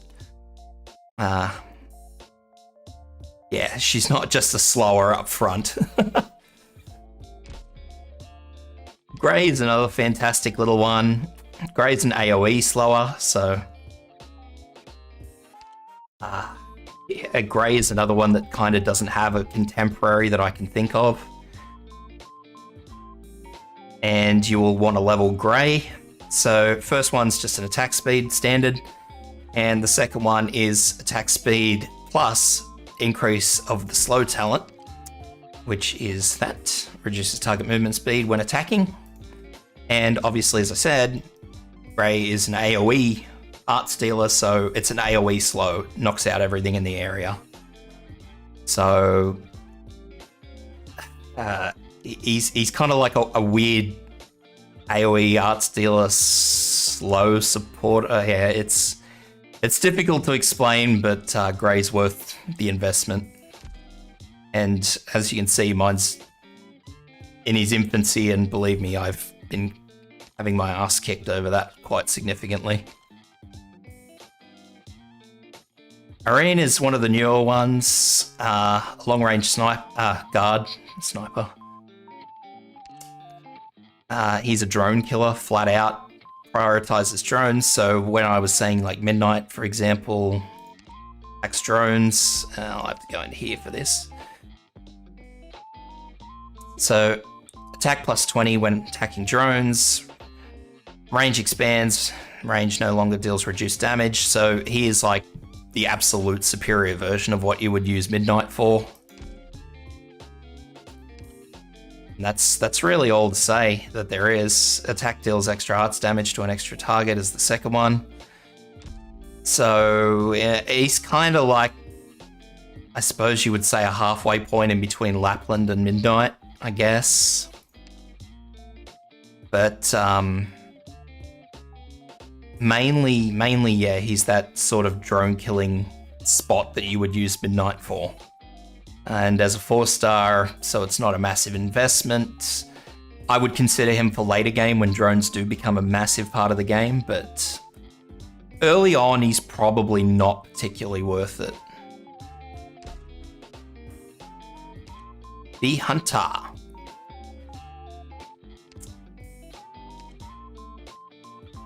So, Bee Hunter's one that I personally haven't looked a lot into because I never really liked the talent concept. Attack on the same target increases attack by 3%, stacking up to 5 times, so 15%. But the stacks are lost when she changes target or, something dies. Skill 2 is just a small attack reduction, and skill 1 is just dodge physical attacks. Now, it's... even though that's a passive, it's not, again, as you can see, it's not particularly fantastic. I mean, Bee Hunter has her uses, don't at all get me wrong. But those uses tend to be quite specific. And frankly, there are significantly better operators out there that you could be using. That will fill a larger role than Bee Hunter. So I would personally give Bee Hunter a miss, but yeah, my opinion. Conviction is the grand meme which people might have missed, so I will skip Conviction. Doberman, starting instructor. I didn't get Doberman until Super late, otherwise I probably would have used Doberman a lot more. But Doberman increases all 3-star operators' attack by 3%. So if you are unlike me and you get Doberman quite early on, it would be beneficial for you to be using her if you are really struggling for pulls or anything else like that. I don't know. If the stars align, I should say, you should probably use Doberman. And I say if the stars align in an unfortunate means because once she starts substituting in 4 stars, which will probably come in quite heavily, her talent becomes pointless, and thus Doberman becomes pointless. Because everything she does kind of hinges around the talent. Outside of that, yeah, there's better operators. So if you are unfortunate enough to get Doberman and absolutely nothing else from the 4-star or 5-star pool, or whatever bizarre reason that may or may not happen,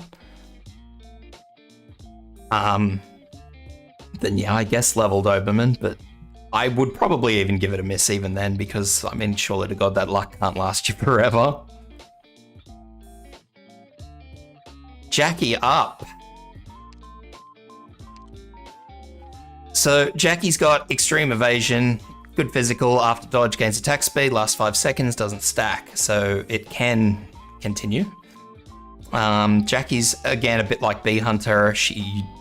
You drop her in to sort of file through a line of stuff that's, you know, controlled, a controlled line.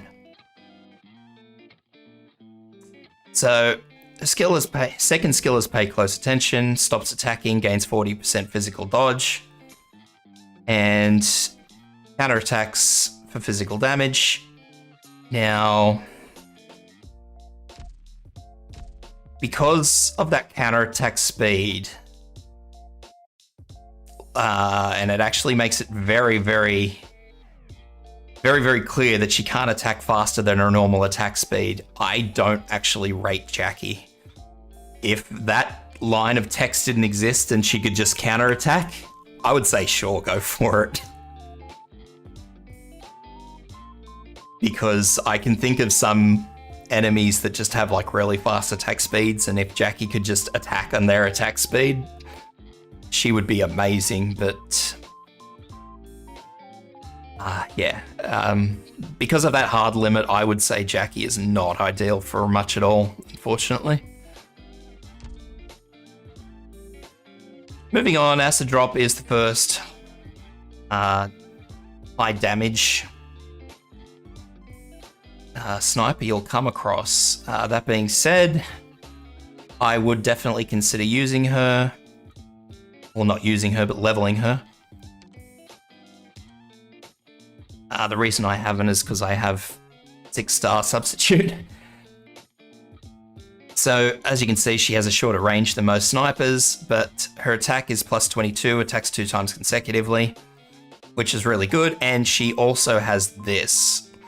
Now, her talent is where I believe she shines, because she will at least do 20% of the unit's attack damage. Or when something's straight ahead of her, 30%. She can always do a bare minimum of damage. I believe that makes her more versatile than the 5-star alternative. So I think, yeah, Acid Drop is definitely worth putting in. I have had need of her, unfortunately, in some of the low-cost videos I've done. Like I said, I only have the 6-star alternative leveled, so yeah, I got shortchanged in that agreement. Who's up next? Matterhorn. I don't really rate Matterhorn as a tank. Cora is better. So he has a health restore, and he gets a little bit of resistance, and his second skill is max health, defense, and resistance up. So he is just all defense. That's all he is. That's all he be. Now, if for whatever reason you need a high resistance tank, a high everything tank, I mean, yeah, he's pretty much second to none, because no one covers the field quite like that skill does. Because usually a defender only resists one thing or only modifies one stat, so the extra health, defense, and resistance does make him second to none as far as defense itself goes, but in that particular aspect, it's probably not particularly great. I mean, there's other defenders out there, as I said, Cora, who has a better novelty ability. That said, though, Matterhorn is quite easy to get. He's in the shop. So if I won't go against using him. I mean, if you've got him, then by all means, he's certainly not bad. It's just as far as contemporaries go, he's probably not the best, and you'll probably end up getting someone to replace, say, well, as I said, you'll nearly always be using Cora, so as a second tank, we'll say Beagle for argument's sake, just as another low-cost unit. So yeah, I mean, you could replace Beagle with Matterhorn, but yeah, that's down to personal preference. I'm not going to say he's bad because he's, with that defense and health buff, he's certainly not bad, but yeah, that's his one trick. That's all he's got going for him.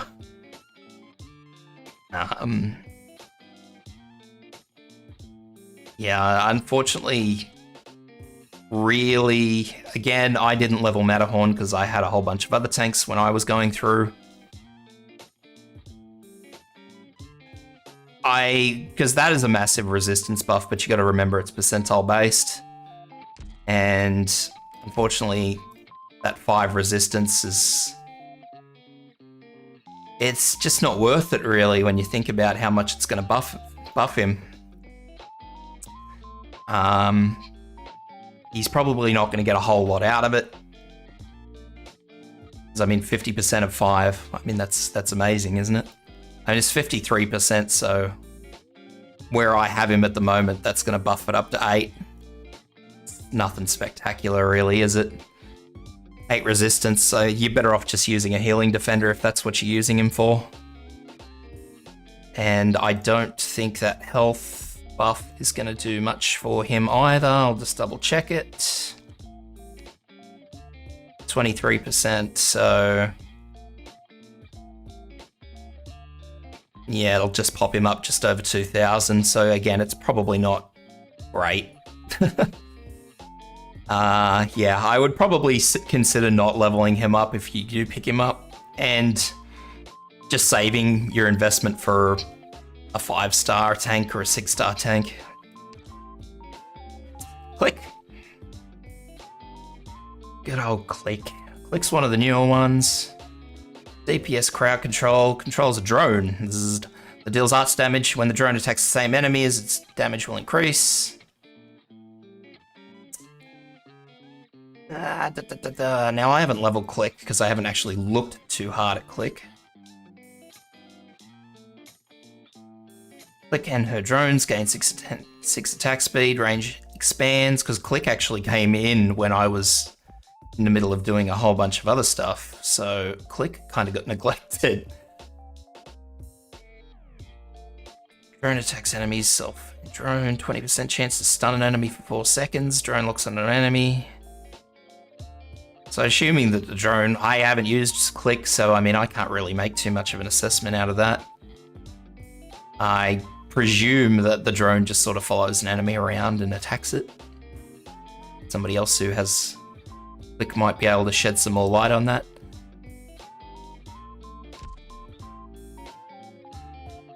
But yeah, as I say, I can't really comment on Click because I don't know too much at all about Click. Especially being one of the newer ones, so yeah. The 20% stun would be nice for 4 seconds, but I mean, especially if the drone follows people around, it gives them a lot more versatility. It's a big cooldown, but I suppose these skills are only low for me at the moment. 21 seconds, that's quite a long time for a drone to follow somebody around. Would be quite useful for, say, bosses and heavy hitters. Big Bob comes to mind immediately. Obviously, the buff relies on both Click and the drone attacking the same target, so I would say that's where the immediate shortcoming is. I would also say that Click is very singular in what she does. Outside of that, though, I can't give an opinion. I don't know whether she'd be good, great, or otherwise. Because, like I said, she dropped recently and I haven't really had much time to look at her, but... yeah, I would probably go under the assumption that it's very singular and really just for taking out heavier units or slowing them down at the very least. Which in most instances probably isn't particularly useful in the long haul, because most heavy units you see, like, they either come in groups or pair, you know, there's never only one of them, so And obviously the boss stages are boss stages, so I mean you can stick something on a boss and hope that it slows it down a little bit, but yeah. Yeah, that's all the insight I can really give on Click. Last but not least is Jay. And the last one I'm going to touch base on anyway is Jay. He's a fast redeploy DPS. But the downside of Jay and others like him, because he's the first of an archetype, is that he has a DP cost which is not refunded, and while he's deployed, he sucks DP. So it's not too bad if you've got a constant stream of stuff, high recovery rates.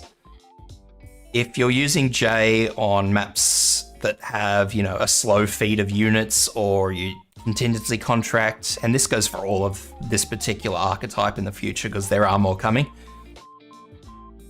So if you've got a slow stream of enemies or a reduced deployment point regeneration rate, Jay and his archetype are not great, because he's just going to be feeding off your deployment points and you're going to be getting nowhere.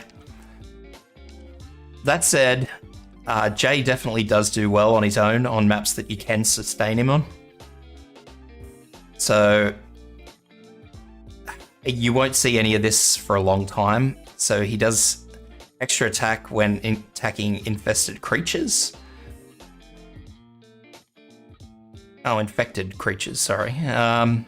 So I assume that's like slugs and stuff. Game's fairly bland in that assessment.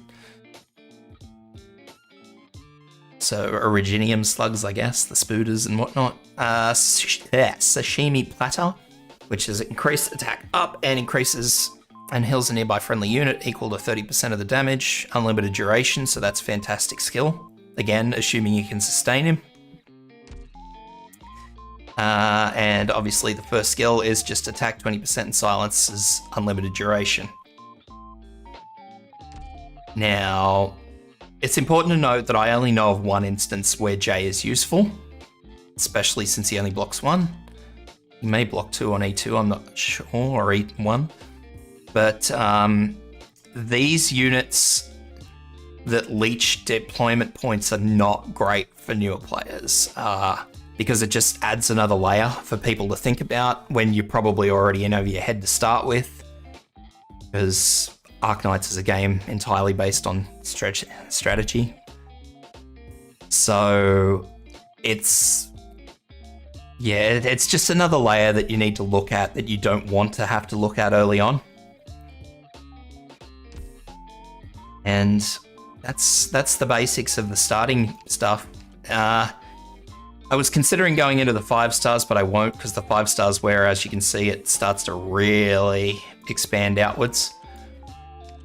In many cases, most of the 5 stars are where you will live and breathe as an Arknights player, so most of the 5 stars are quite useful. There are a few that fall quite short of expectations. But I really wanted to go over those low cost units. Yeah, just sort of give you guys some sort of idea as to which direction to go in. And yeah, I hope that helps give you some sort of direction. Everybody's going to have their own differences and opinions, of course, based on what they prefer to use, the strategies they prefer to adapt. Like, I jumped into a stream the other day of a guy who always tries to utilize Sora, for example. So it's one of those things, you know, it really depends on how you opt to play the game. There are obviously operators who are fundamental or will always have a use. I mean, a lot of people, as soon as you go up to the 6 stars, a lot of people will say, oh yeah, Blaze, Silver Ash, and these days Serta, they're all essential operators. And while it is true to a degree.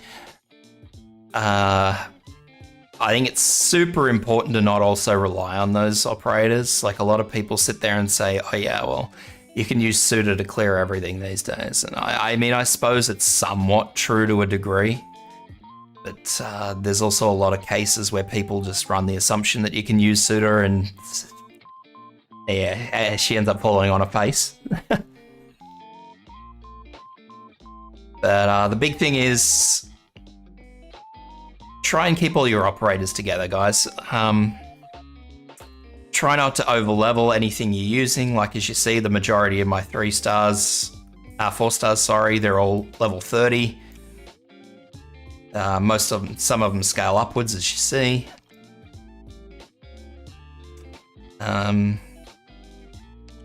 Obviously, I've got all my 3 stars maxed out. Don't try your best not to rely on anything. Like if you're, let's just say, you're pulling on this banner, for example, and I don't know, Saria's one of them, I think. Oh, that's Angelina. Where is she? Where is she? Where is she? Not there. There. So let's just say you pull on this banner. Oh yeah, God yeah, Hexa, sorry. That was the purpose of this stream, was actually to go over the more free-to-play operators. But let's just say for whatever reason you do a 10 pull and you get Saria on this banner, right? Yeah, oh shit, yeah, 6 star. Fantastic, I'm done. You've got to remember that all these 6 stars have their own limitations. None of them are like perfect solution to everything. They may patch a problem, but they're not going to fix everything. So it's super important that you don't go, oh, okay, I got Saria, I need to get her to E2 straight away. You don't, right? Let's just say you're just starting to get your 4 stars into the E1 territory. You know, you're only chapter 2 or chapter 3 or whatever. You've just got your first couple into your first promotion. Yeah, don't be silly about it. Like, don't try and push Saria all the way up to Elite 2 and just go, oh, Saria will fix all my problems, you know? Because she won't. It's the same with any of them. Silver Ash, Serdar.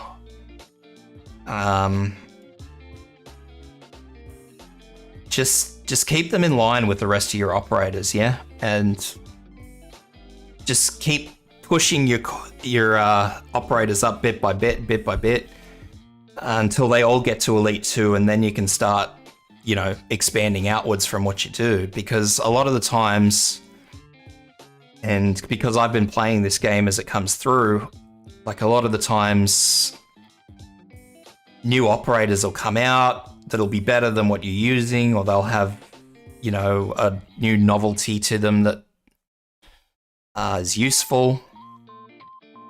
And like, there's a lot of new archetypes coming out, guys, and I've looked at a couple of them and they look fantastic.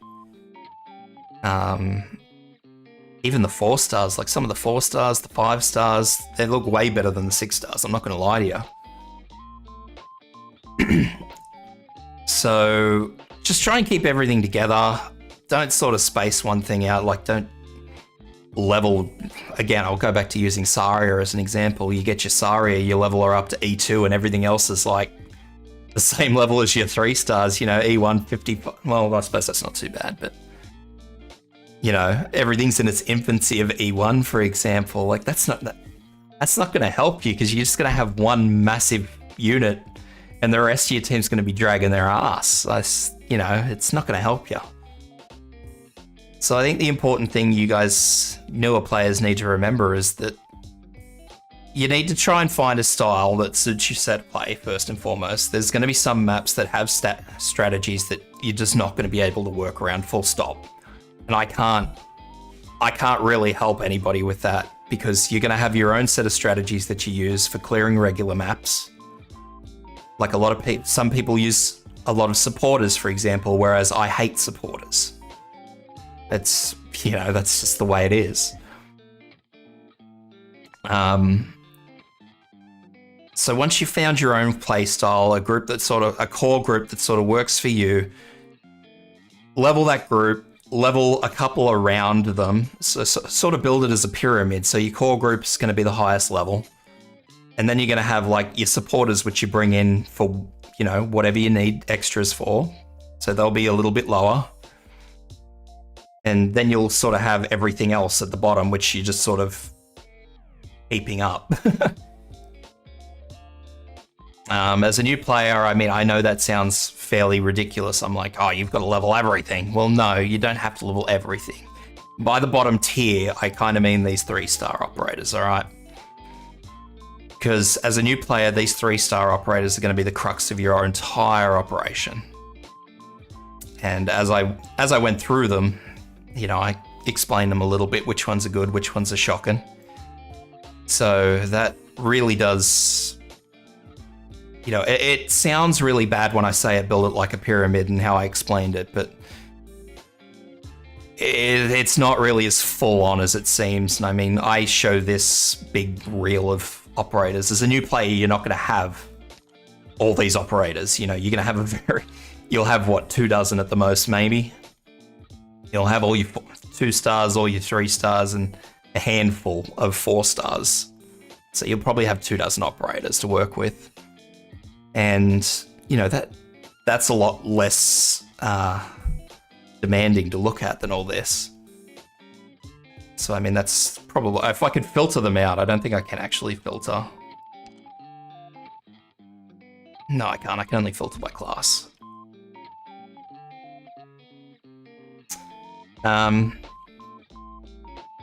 So, yeah, you really just want to look at all that. Take it into consideration. If you get a 6-star, don't just throw resources at them because you'll only hurt yourself as a new player, all right? I'm not saying don't level them.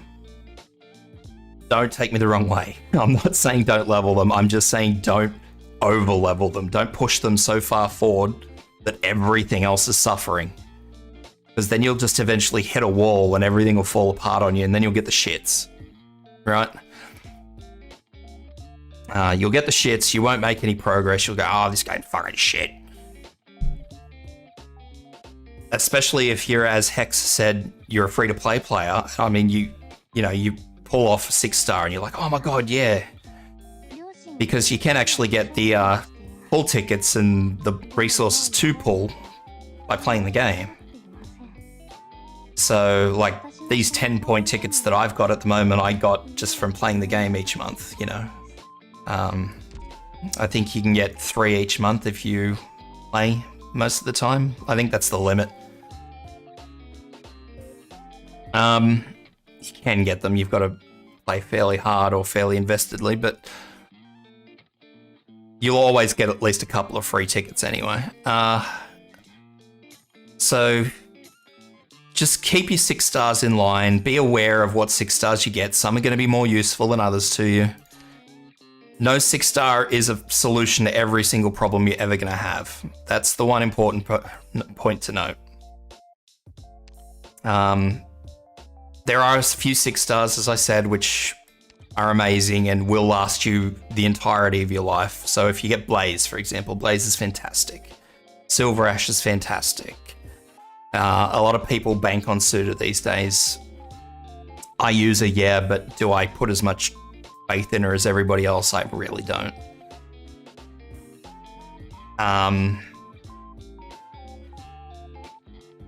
It's just keep them in line. Don't push them up. I can't stress that enough because I've spoken to a few people and they've shown me their teams and you see a whole bunch of stuff that's like E1 level 30 or something, and they're all floating around that Elite 1 area, and then you've just got just one 6-star that's like ready to go for E2, and I'm like, well, that's not going to help you get anywhere.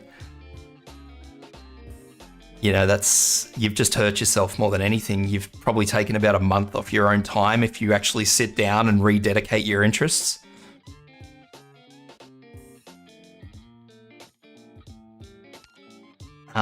The other thing to note about 4 stars is that they are exceptionally cheap to take into E2. So if I look at this promotion, as you can see, I only need a couple of chip packs. 5 chip packs. Whereas if we go up to even a 5-star, if I can find a 5-star, there we go. You'll notice that we need dual chips. Now, dual chips require an entirely separate resource. They require double the amount of chips, and they also require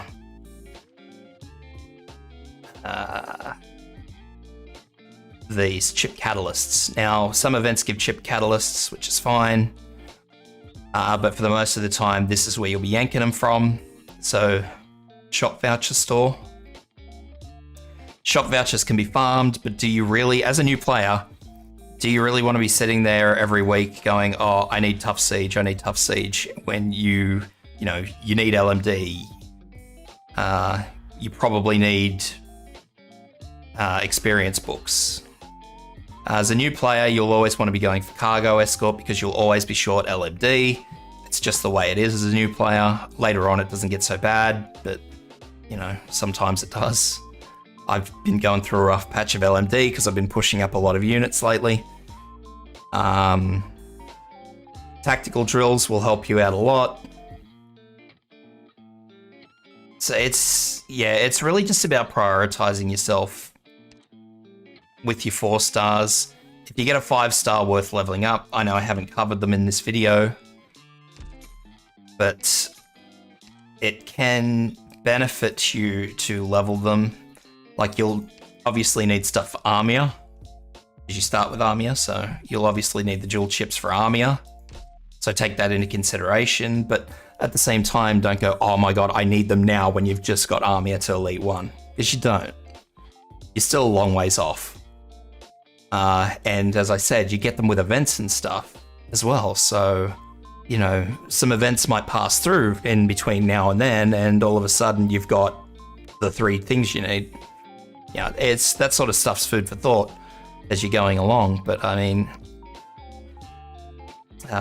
for example, like Zimmer is one particular Vanguard I place a whole lot of stock in. Something to consider. There's not a lot that you'll need immediately. Let's look at it that way. So, until everything is starting to look like it's heading towards E2, and by everything I mean when you're at this point, when your 3 stars are at Elite 155. So when everything's starting to pass that point, the 4-star operators you use as your core, the 3-star operators you use as your core and as your secondary backups, that's when you should start looking at getting those chips. The chip catalysts. Because otherwise you're just getting ahead of yourself,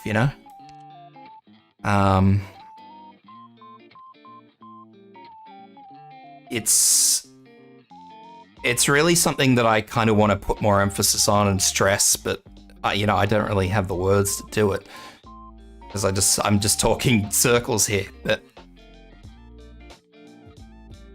as far as that sort of pyramid scheme I was talking about goes, hey, you've got your core operators and then you've got your secondary batch of operators. When your secondary batch of operators is around this point is when I would start considering getting those chip catalysts. So the 55 Elite 1. Another good tip to note for new players, just to use as a guide, is that every map has this recommended operator level. Yes, I have come across people who haven't noticed this, so that's why I'm pointing it out. I will grant that this is just a recommended operator. It's recommended, keyword. You can do it below that, but it's worth looking at. As you'll see, like Elite 1, Level 1, Level 40, so they jump. So here's the boss node, Elite 1, Level 10. That's another boss node, Level 20, Level 20, Level 25. So just keep an eye on it. Try to match it, but it's not essential. Because you can do it with lower class operators. It's a strategy game, it's the point. you see a lot of people go through and do low cost operator clears. I mean, that's kind of the point of proving it, isn't it?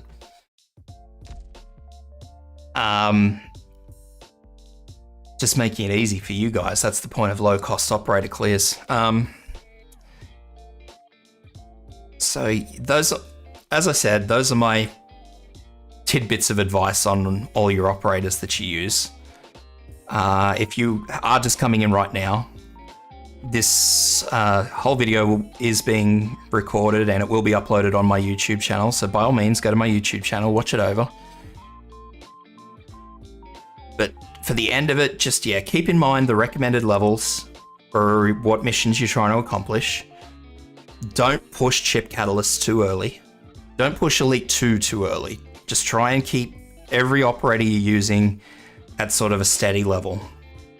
The levels don't spike up too hideously when you're first starting out, so I'll start at level 1 and I'll just do a quick run through for you. So level 5, 5, 5.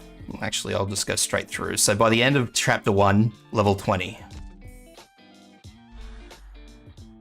By the end of chapter 2, Elite 1, level 1.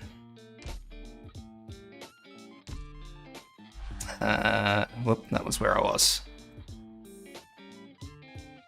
The end of chapter 3, Elite 1, 35. So you're still not even at that level cap for the 3 stars yet.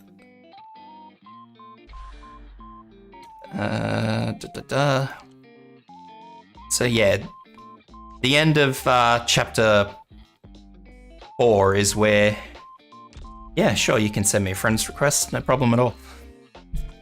The end of chapter 4 is kind of where you're approaching that Elite 2 area. The recommended QWERTY Fingers Elite 2 area. It's super important that you note that, because you really don't want to be pushing yourself too far forward. And I think even then at chapter 5, for some of the missions, it drops back down again. So these are all still Elite 1, level 60, Elite 60. Does it ever pop up to Elite 2? Yeah, it does. It pops up to E2, level 10. So you shouldn't even be thinking about Elite 2ing something until you get to around chapter 5. Around. And I'm emphasizing that around because they're still only low level of Elite 1s. Still only low level of Elite 2, sorry. So your high level Elite 1s can easily take that. Your 3 stars can easily take that. So yeah, it's managing your resources. Don't push yourself too far, too fast.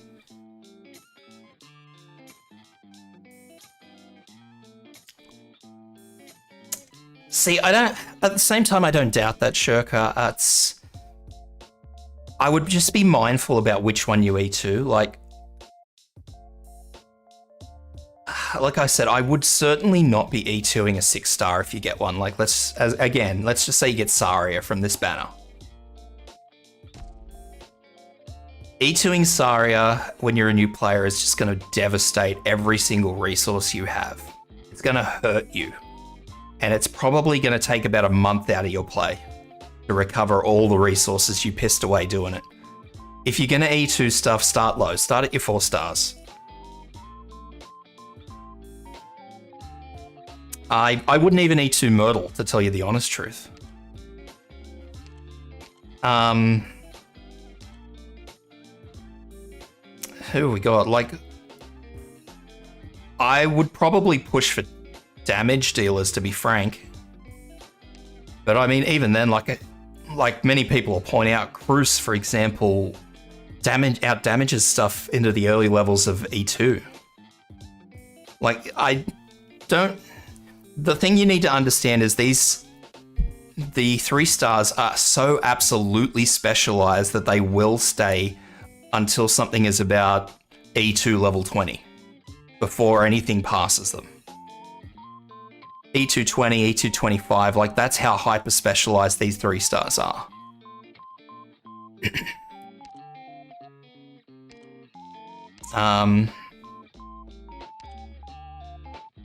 But yeah, you're exactly right. I mean, Courier, for example, wherever he's gone. Courier, for example, can sustain as a tank. It's just the way he's built. Can he tank, bosses? Well, no. But he can sit there as a tank for a fair while, as long as no more than 2 units come through. So in the instance, the example that you're giving me, yeah, totally, E2 Courier. You're not going to lose a whole lot of resources by comparison of, say, 6-star. Courier on his own is fantastic. I can't argue Courier at all. Cora, again, E2, fantastic. It's... What I would attempt to do, actually, now that you brought it up, Shurka, is I would look at what is not being completed here. Look over your 3 stars, go, okay, what do I need? It's also going to come down to what you've got, I suppose I should point out as well. Because it's not going to be a perfect world where you have everything. So let's say, I think you're given Myrtle. Not Myrtle, sorry, Myr. So like, for example, archers, snipers, for example, you won't need to replace a sniper for a long time. You get Cruz and Jessica, they're fantastic. You get Armia as your arts dealer, fantastic. A lot of people are missing Flamebringer. Apparently, he's the rarest unit. Apparently.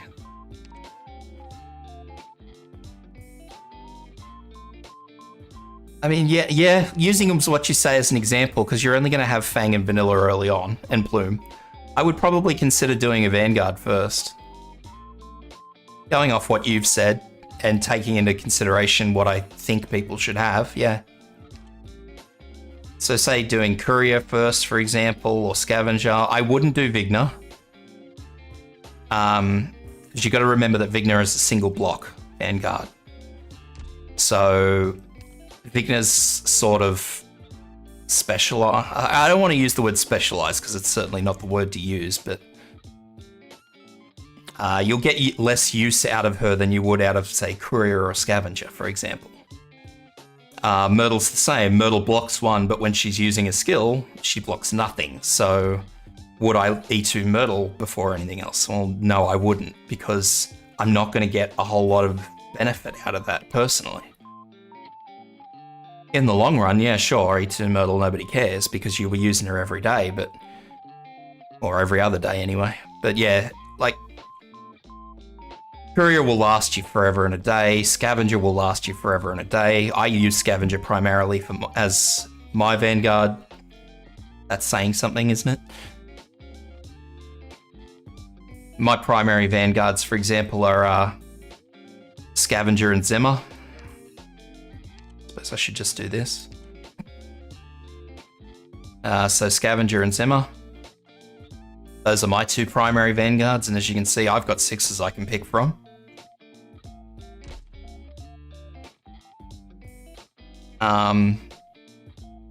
Most of my tanks I fall back on are 5 stars. So I mean, bear in mind that using 6 stars is not the end game.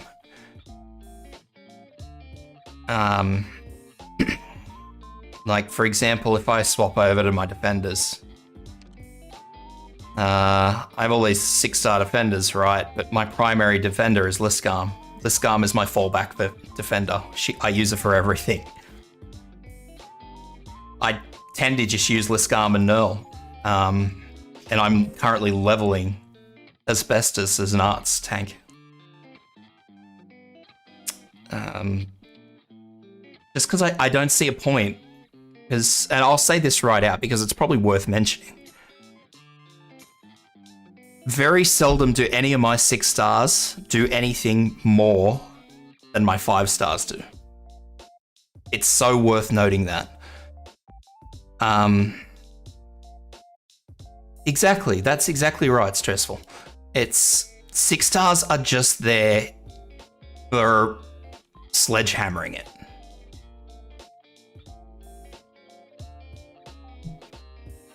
Don't get me wrong, there are situations where 6 stars are absolutely required. Don't get me wrong, I'm not going to say you don't need a 6 star. Should you fall back to a 6 star for absolutely everything? Like, everybody goes to Serta right now. Everybody's like, oh yeah, if there's a problem, let's just throw Serta at it, right? Now, why does everybody say that? Oh, well, let's go with skill 3. Oh, look at that. Immediately recovers all health and she won't die. Because she's got this freaking, 8-second health thing. So she's kind of like a souped up Spectre. And everybody falls back on that because they're like, oh yeah, she's amazing. She's fantastic. You know, we can just do this and she'll clear everything for us. I mean, what sort of mentality is that to have? Let's just throw this at it and we'll fucking make it go away, shall we? And then what do you think's going to happen? Because they did it once before. I mean, look. Yeah, exactly. That's exactly right, Stressful. You only need a 6 star to fill the hole you need. No, but see, this is the big thing. This is another thing I want to point out to you guys, right? How long has everybody been saying, for you guys that have been around for a while, how long has everybody been saying, oh, if there's a problem, throw Silver Ash at it, right? Everybody's been saying, yep, if there's a problem, throw Silver Ash at it, swing to win, right? So, have you guys noticed all the resistances in the latest map? They're all massive defense and no arts resistance. So what do? They bring out Serta. So what do you guys think's going to happen?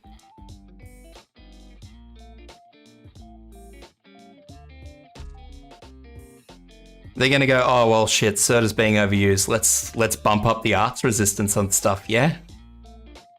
You know, people are using Serta as stuff that's we never intended it to be used on. Like, in a game like this, it's not too hard for the developers to turn around and go, oh yeah, you're using Serta for everything? Yeah, we'll fix you.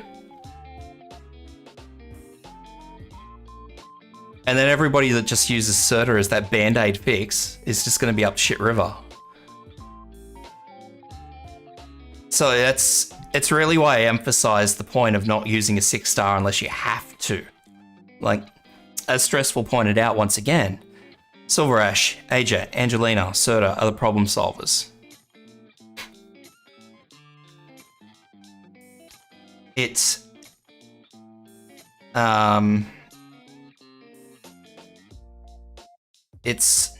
They're not a complete fix. You use them when you absolutely have to.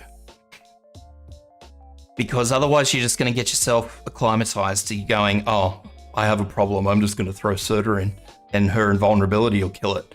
And then when they fix that problem with anything, you know, it doesn't matter how they fix it doing something. And then you're not going to be able to use that 6 star and you're going to go, oh shit, what do I do now? It's the same thing with Silver Ash and the latest stuff with everything low arts resistance but high defense. You know, you sit there with Silver Ash, he's going swing, swing, swing, and he's not doing anything.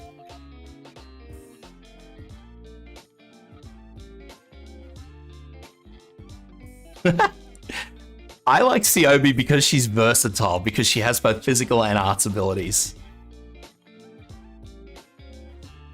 Exactly, that's exactly right. The last contingency contract was shocking.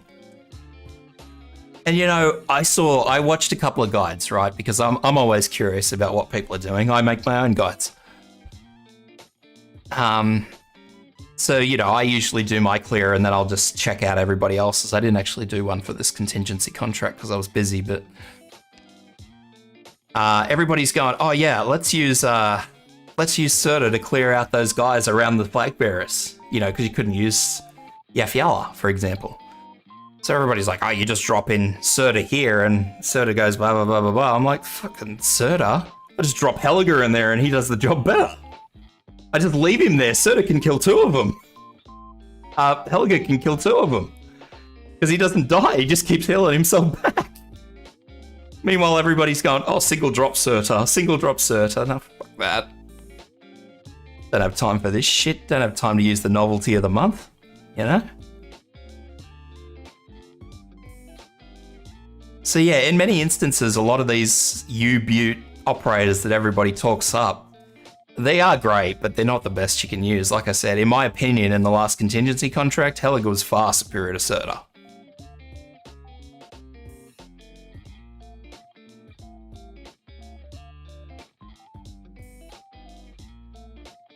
Saria is good. Well, Saria is exceptionally versatile. I have my issues with Saria basically because she's a... Blue Poison is adorable. Yes, I love Blue. So actually I'll talk about Surta because she's on this banner. So if anyone new is actually drawing for her, they may get her. So sure, I'll talk about her. So as you can see, Surta's skill set, but my one issue with Surta, using her, Surta, Jesus Christ, I'm with it today. Saria, my one issue with Saria is this first healing skill. It requires that someone be less than 50% health, so I call that a reactive healer. I don't care what anybody else wants to talk about as far as archetypes go. There are times when you're going to need it to heal constantly that the second skill just will not fucking pull off, right? We've all had that situation, I'm sure. Anybody who sits there and goes, no, skill 2 absolute, I don't know what the hell you're doing with your life, but you're probably doing it wrong. Skill 1 is it's a reactive heal, so something needs to drop below 50% health. And my issue with that is if something's dropped below 50% health before she heals, that's scary, that's close. If your normal healers are dropping back that much, that's scary. Now, if it was like Gummy's heal, where she was a proactive healer, every time that skill's good to go and someone takes damage, she heals, I would say Saria is amazing. And that's how her skill 2 operates. Just food for thought. And that's another reason why I prefer skill 2 to skill 1, but the problem is that a lot of the time you're using skill 1.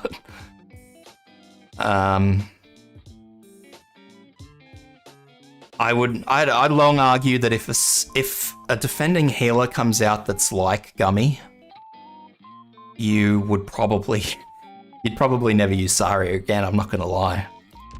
Just because they're more reliable. Now Blemshine does do something slightly like that. Her skill 1 restores of a healer, like someone around her, but you know. I don't think her second skill... Yeah. So Blemishine's more of a heal everybody.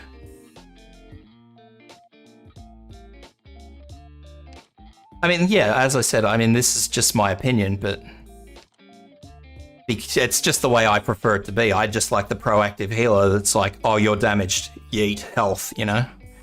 I mean, but there's also a downside to that because the downside of it is that you won't have the skill in case of emergencies, will you? You know, if something is genuinely dying and you genuinely do need that skill, well, in the situation of Gummies, which I said, here's Gummy throwing health to everybody else, but, you know, not the person who needs it. I mean, yes, the skill does target the most damaged person. Yeah, there's ups and downs to both sides. That's really all I can say to it. Pros and cons to both arguments. And I mean, I suppose that's what I enjoy about Arknights, is that there are pros and cons to every argument.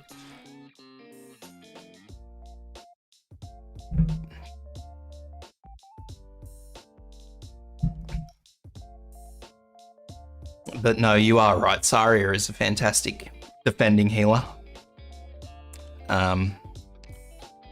This wonderful talent, the Rhine Charge Suit, increases attack and defense. Well, she has no attack, as you say, but that defense.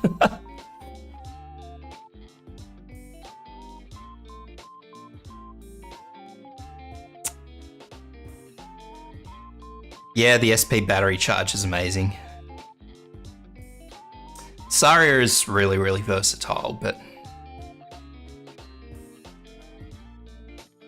Oh, her defense is okay. You'll find that all the healing defenders tend to be a bit short on stats versus their regular defender counterparts. I think it's the trade-off for having a heal.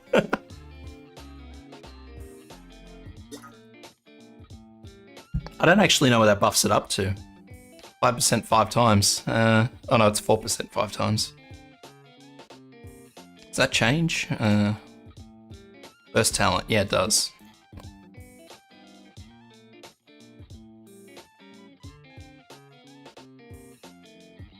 So yeah. Who was the other one on this banner? Ah, Arknights.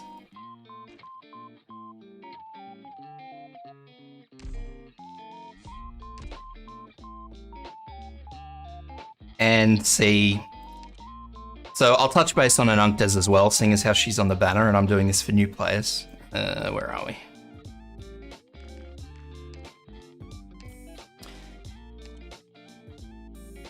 So Arknights is exceptionally unique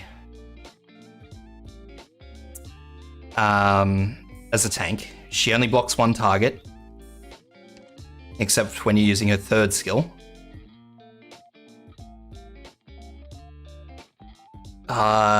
So I don't like support units, or are you talking about which support? Sorry, can you clarify support? Are we talking about the personal player support units or the support archetype? Anyway, Arknights is exceptionally unique in that she only blocks one target, except when you're using a skill 3, which you need E2 for. She does a lot of damage, and she has a lot of defense. Arknights is a tank a boss defender. She is for defending against bosses or defending single lanes. That's it. If you get Arknights off this banner and you're a new player, do not level her. Do not, because you will only hurt yourself. She is a very, very, very specific unit. And she has a very, very, very specific job, so she's not going to help you. Friend support units, look, they're set by the friends. The game randomizes them, so as you can see, these are my support units. I don't usually have Mostima. I'll swap that back. I usually have Rosmondus. I only swapped it because of the contingency contract the other day. So yeah, they are set by friends. So if I go to my friends list,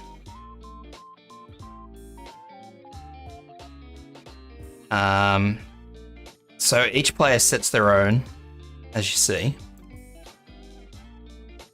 She is a poor waifu, yeah. Look at this man of class, Blue Poison.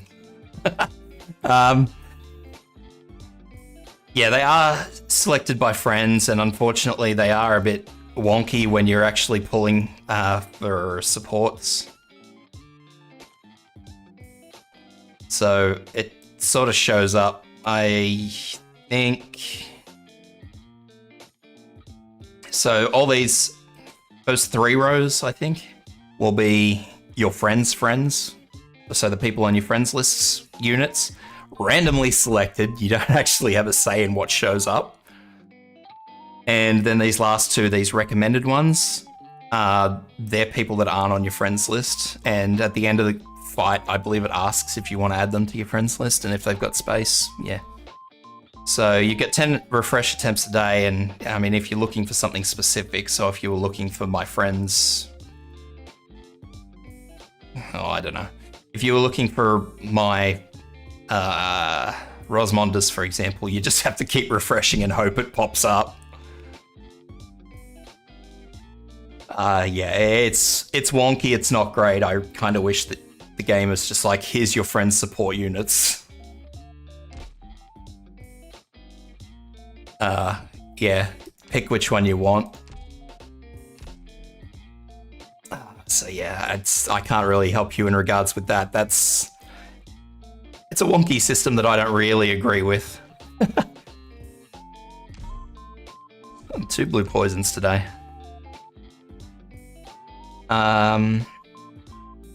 But yeah, that's all I've got for today, because I only really wanted to touch base on the 1s, 2s, 3s, and 4s, because that's what beginners will be using mostly. 5 stars, yeah, you'll get to those eventually, but I don't really want to touch base on any of the 5 stars, because the vast majority of the 5 stars are actually really good, so... but again, it really comes back down to what I was mentioning before. Blue poison is fantastic, yes. It really points down to what comes down to what I was mentioning before, is just don't overlevel stuff. Don't E2 stuff unless you have, until you're at that point. And you'll know when you're at that point, because, you know, everything will be coming up. You'll probably have a couple at the E1 level cap, so E1 60. Yeah, A1 60 for those. Or 70 in the 5-star case. And you know, so you'll start hitting a ceiling, which you'll see. Like, I'm not suggesting the second you get your first E1 60, you go, oh, E2 straight away, because yeah, don't do it. Like, for an example, I'll just pull up. So like, it's not a cheap investment for a new player. 60,000 LMD, 5 of these chips, which you may or may not have, depending on how you're going. And these are some heavy resources too.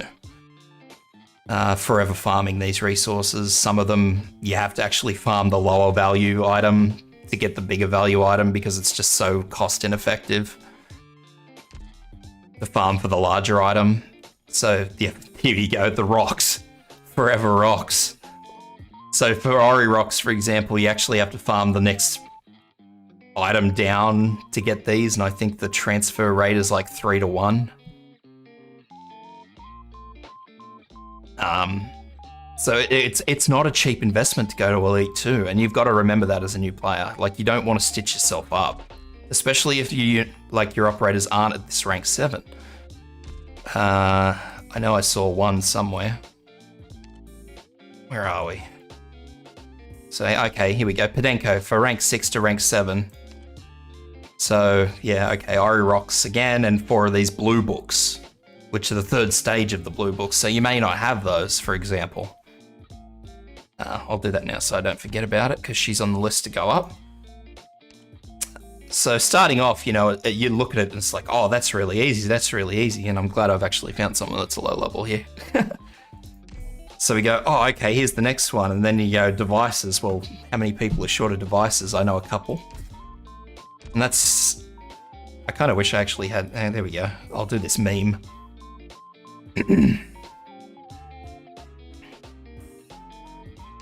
Okay. So, summoners...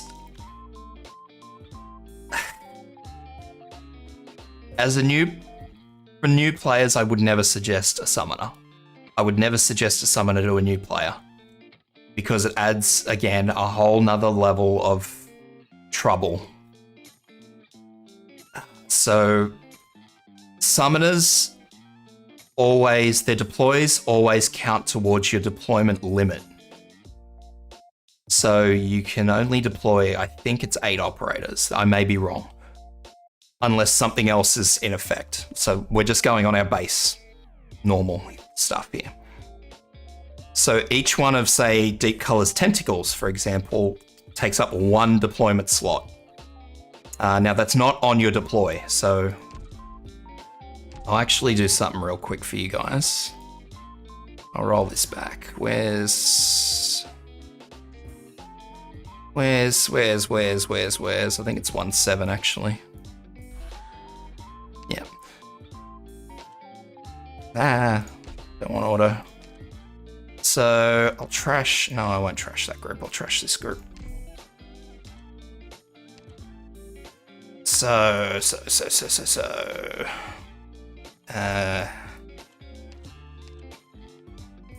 Let me just throw some stuff in first and foremost. So I need vanguards. So I'll just take, say, Fang and Vanilla, so I just have some low damage ones. I don't want to go through this too quick, but this will give you the best idea of what's going on. I need a couple of medics, so we'll go...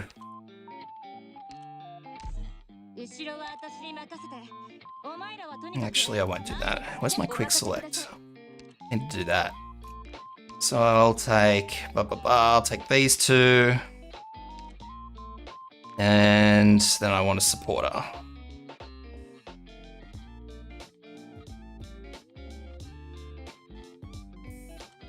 Oh.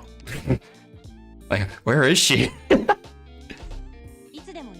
So I'll just have a quick look at her skills. Yeah, so I'll stick with that one for the purpose of this example. Actually, I'll probably need someone else. Vendor.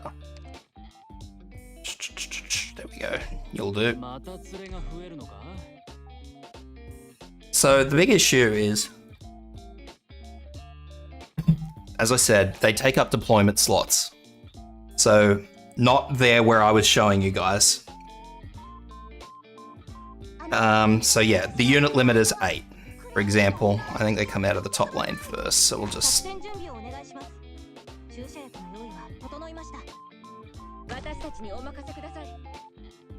I usually wouldn't deploy like this, but I'm trying to give myself enough space to sort this out. So we'll get deep color in. And so I've got unit 5, so we'll go tentacle here, unit limit 4, right? And so this tentacle has its own whole set of statistics. So it blocks 1, most of them only block 1. If they block anything, there are support operators, so 4, 3, so on and so forth. So the big issue that you're going to have with summoners is,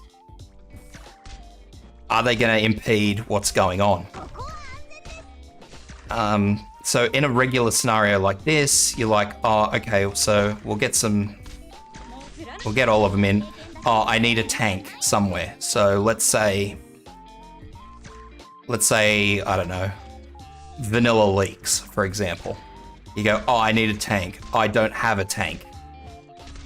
I can't deploy a tank because I've got 3 bloody tentacles around, or 3 of whatever drones, take your pick, whatever summoner you're using. On this particular basis, on the basis of what I have here on a regular map, deep color is entirely useless to me because, as you might see, depending, they probably won't actually, but that's all right.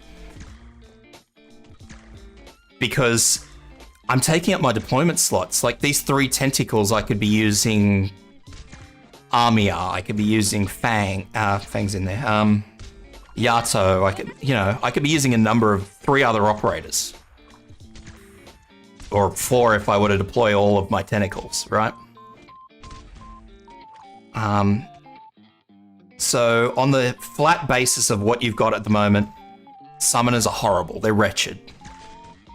Now, when you come to the contingency contracts where you've got reduced deployment, like reduced operators, so not deployment costs, so you still got all 8, but say you can only deploy 4 operators, for example. Well, in that certain scenario, you'll look at this and you'll go, okay, well, I can take a healer, I can take a defender, I can take something else, and I can take a summoner, and I can still use the summoner because it only restricts the operators. It doesn't actually restrict on the map how many I can put down. So you can deploy all 4 of your operators, but then you've still got 4 deployment slots for the summons. So in that particular scenario, it's absolutely fantastic. And summoners are without, they're very clearly without peer. But under normal unmodified circumstances, would I ever take a summoner? Probably not. Not unless there was an actual vital need for it. Like there have been some maps where I've taken summoners before to kill drones, where certain units may sit in a one spot for a long time. I may use a summoner for that because I can just sit there and spawn disposable enemies to just sort of slap at them. Summoners are really that... it's a double-edged sword. You gain and you lose. But I would personally suggest that you only keep one around for contingency contracts. For those really wonky contracts where you're reduced significantly. Like, I remember one of the... I think it was Pyrite Gorge from the very first set of contingency contracts. One of them reduced your operator number down to 4. So in that example, which is why I used it, if I brought a summoner, I brought 3 operators and a summoner, you can use all 4 summons. I'm not saying that you can't use them outside. Again, I mean, this goes back to what Stressful and I were back and forthing over. Absolutely not saying that you can't use them outside of, contingency contracts. I saw people kill... Yeah, I think it was... Yeah, I saw someone do this map with deep color, actually. You say you did 8-4 with summoners, so... Yeah, they're not exclusive to what example I give, but that's where they shine. When you're absolutely restricted for operator deployment and the summoners just don't care because they just keep throwing stuff out. Alternatively, I suppose you could also use one as a bait. Deep Color, for example, has attackable deploys. One of the other ones does too, one of the 5 stars. So, say against Forced's arrow, the 4th arrow, you can deploy a summon and force. Well, actually, no, the 5-star won't because I think they come in cloaked. But say for Deep Color, Forced will attack the squiggly, the tentacle, and that saves you from, and your summoner just keeps attacking. Yes, there are uses for them. Don't get me wrong. But they're very I wouldn't say they're hyper specialized, but they're quite specialized. I would nearly always keep one around. Oh, everybody brute forced it. Who did I use? Saria, Silver Ash. I think... I don't know. Angelina and someone else. Everybody brute forced that. It was horrible. Oh, Siege, I think it was. Maybe? I don't know. Maybe I think it was a Vanguard. Or maybe it was Bagpipe. I don't know.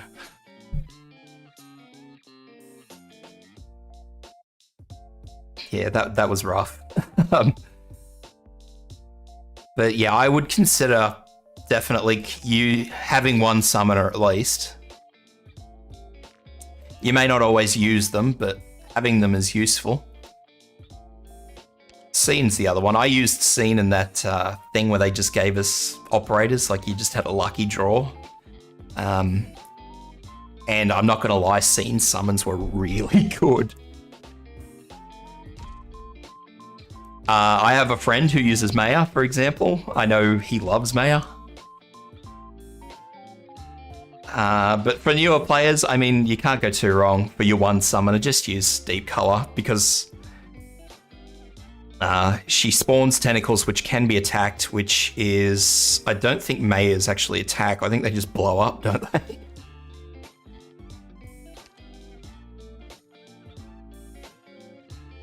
I don't know what they do. Maybe they don't.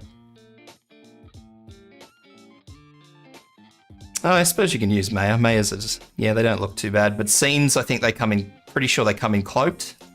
And Magellan's fly, so they don't block anything. If you're going to use this... If you're going to level a summoner, level probably just Deep Color, I would say. And that'll help you. I mean, they get a like 50 health per second and attack and defense buff. Like, you can't go too wrong with that. Yeah. That would be my bit of advice is, as a new player, if you get, I would level a, yeah, just level deep color. Because I think you'll find that what you may use the summoners for will probably come undone the second you start using one of the other ones. I am sort of kind of working on scene because, as I said, and that Fungimist event or whatever it was, I actually got scene as the Elite 2 one, like one of the starting ones, and oh my god, her drones are so good. Because I didn't get a tank, so I was just using her drones and they were working.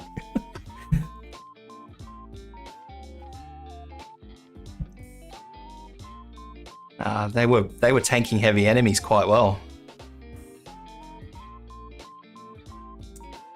But yeah, I wouldn't level any more than one summoner. Under that circumstance as well, though, as you saw, I had Magellan leveled. Magellan's drones fly, so they don't block anything. So she's kind of unique in that particular aspect, that they don't actually block anything. So her drone usage is going to be completely different to, say, the drone usage of Deep Color or any of the others. So yeah, that's my take on summoners. Just invest in one. Just have one, just for an emergency situation.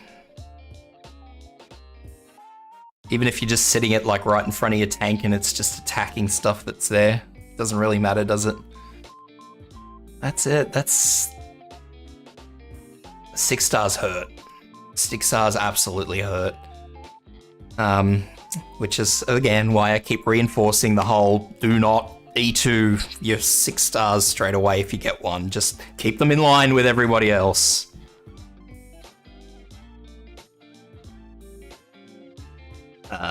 It's not going to help you to have one E2 6 star and the rest of your squad are just getting into E1. You're going to hurt yourself. It'll be fine when everything's coming down a single channel, but yeah, the second they split up and you actually have 2 different lanes you've got to defend, yeah, good luck. Good luck. Yeah. So yeah, I hope that helps, guys. I mean, that's, as I was discussing with Stressful Love, it's... everything's down to, in this game is down to opinion. Everybody's going to have different opinions because everybody goes at things in different ways. It's just the way Arknights is. Some people love supporters. I hate them. Nearly knocked my water bottle over because I'm flapping my arms around. I hate them. I only really use them if I have to. Yeah, it's one of those things. You want some of my axe? I keep getting them. Arknights.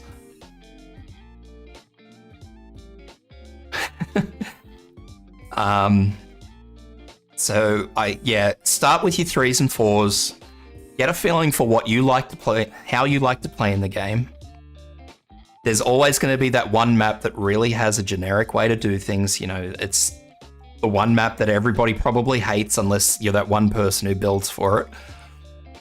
But get a feel for what you like to play as and then work your 6 stars around that or your 5 stars around that. Don't just level everything and go, oh yeah, this is going to be great.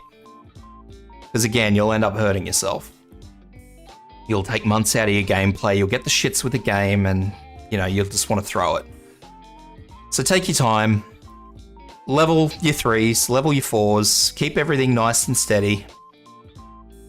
Find the way you like to play. Mate, I don't even know how many acts I've got. Ack has been a monster.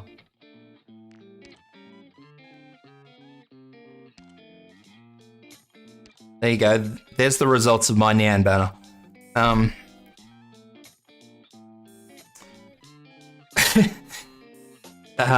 Yeah, find the way you want to play and then start building your operators that way. I'm not going to say build a team because you're never going to need one team.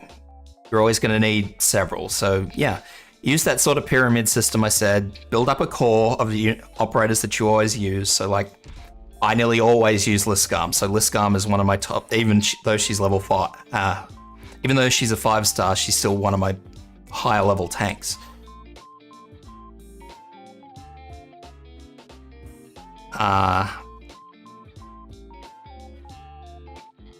Yeah, that's just, so level your core up, so your defenders and your healers, because it's very rare that you'll go outside of your standard set of healers, for example. Medics are very standardized. So you'll typically have one good AoE healer, so for me typically it's Telopsis. So for you guys, for newer players, it'll be Perfumer. And then you'll need 2 regular healers. So for newer people, it'll probably be Gavial and Myrrh. And so you'll want to just start raising them up. Like, this is it. Raise them up to whatever you like. And then, let's say, somewhere along the lines, you get Warfarin. Or, no, actually, we'll go with Silence. Because Silence is undoubtedly one of the best healers in the game. You get Silence. Well, you go, okay, well, which one of these 2 am I going to get more use out of? Am I going to get more use out of Gavial, or am I going to get more use out of Myrrh? Make up your own mind on that. I can't tell you who's working better for you, because your strategies are probably different to mine. So work out which of these 2 is not working as hard as the other, and give them a pay cut. Dump them out, and then start leveling Silence. So start leveling Silence, and when she gets to the point that you can replace, do replace. But don't keep going with Silence, just keep her in line as you were before.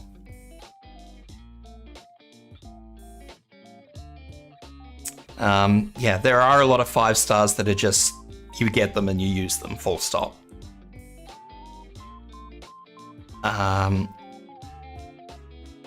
As a lot of people in the channel have mentioned, it's 6 stars, you really only use them when you have to. I've seen a lot of people that are like, oh, I need 6 stars. And yeah, that's the sledgehammer approach. I mean, it's not going to help you. In the long haul, it's not going to help you. Because there will come a time eventually where just using a 6-star is not going to be a benefit to anybody. Like, you'll actually have to have a clue as to what you're doing.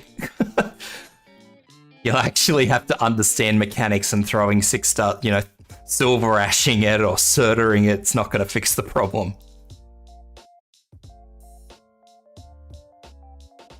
So yeah, I've always encouraged it in my videos, in my guide videos. I always encourage you to try yourself.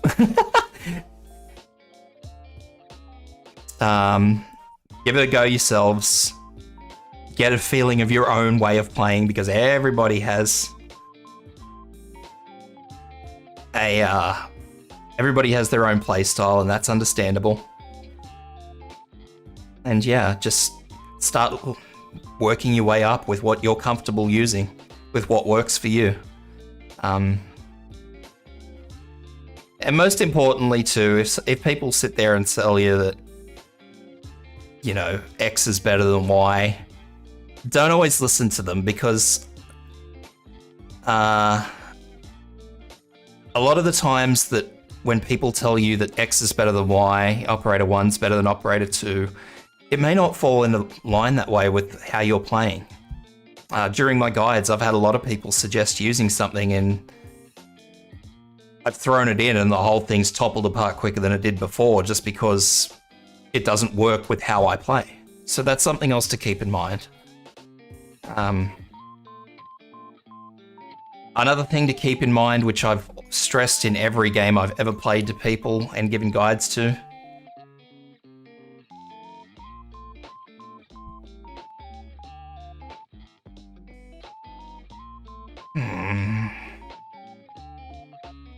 Guard Armia is interesting. I'm not going to find her there, am I? Where am I looking? Caster. For a new player, I would never suggest thinking about Guard Armia. I wouldn't. Chapter 8 is brutal.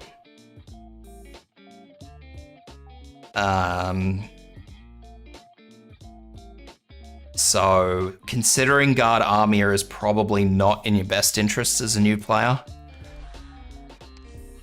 I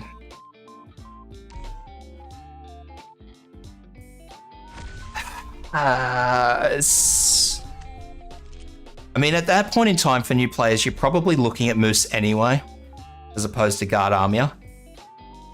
And I really just don't think that it's something that new players should concern themselves with too much, to be honest. Like, it's a long way to go to get, like, let's say, I don't know, it's even if you're still in chapter 4, like, that's, I'm just trying to think of where that person I was watching the other day was. I'll actually have to check.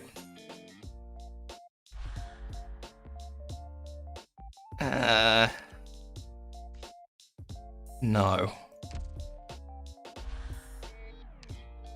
Because it's easier for me to sort of work on it that way. If I sort of have a comparison to go with.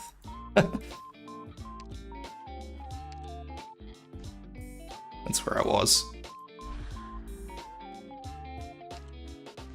Okay, so I was watching someone the other day who was here, 410.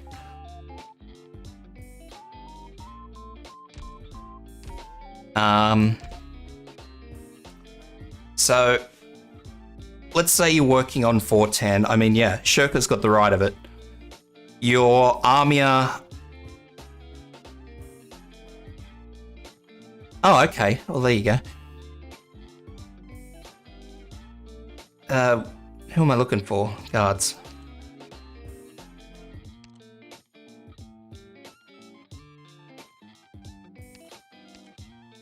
I've lost her again now. Yes, so Shirka has the right of it. You do need to Elite 2 Armia before she can even qualify for it. That's the first step of it. Second to this, it's something that by that time you will probably have Armia in that position anyway.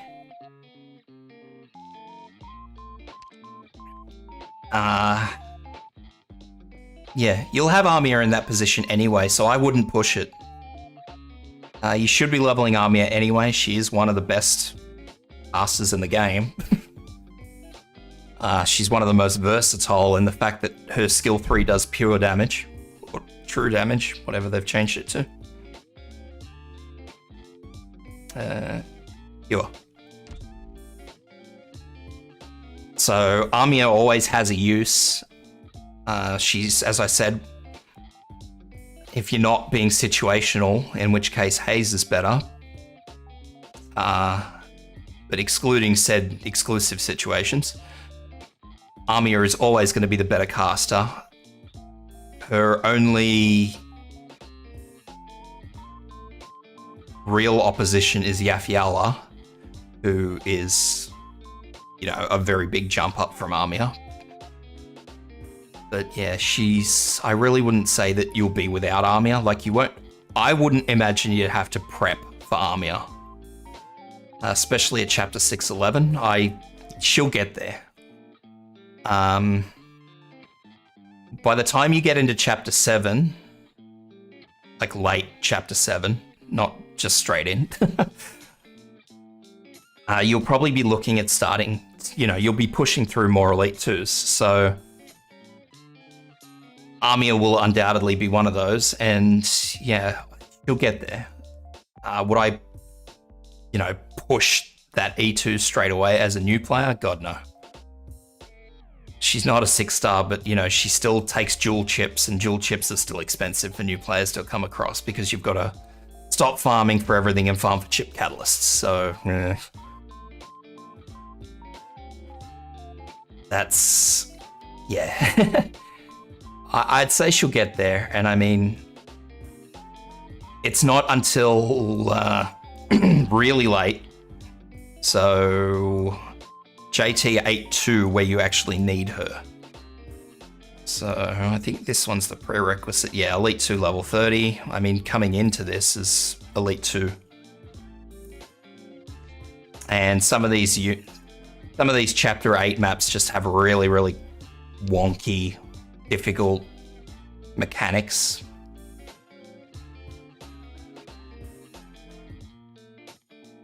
Chapter 7, who am I thinking of? Is that Patriot? Yes, that's Patriot. Yeah, Armia is your golden go-to for Chapter 7. So by the end of Chapter 7, you will want to have Armia at E2. So yeah, for new players, okay, there you go. That's actually that's a good point. You will want to have Armia at E2 for the end of Chapter 7. Or the end. So that is where I would set your benchmark at. Without a doubt. You'll need quite a strong team for the end of Chapter 7. So that is, during Chapter 7 is where I would start saying, here is where you need to start sorting out your Elite 2s. So during Chapter 7.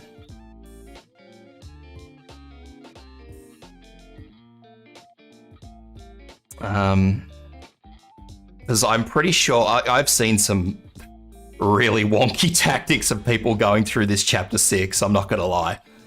Because I really enjoy watching people just do silly things. And a lot of these in Chapter 6 can actually just be really wonkily done. Like you can sort of wiggle your way through it if you know how to do it.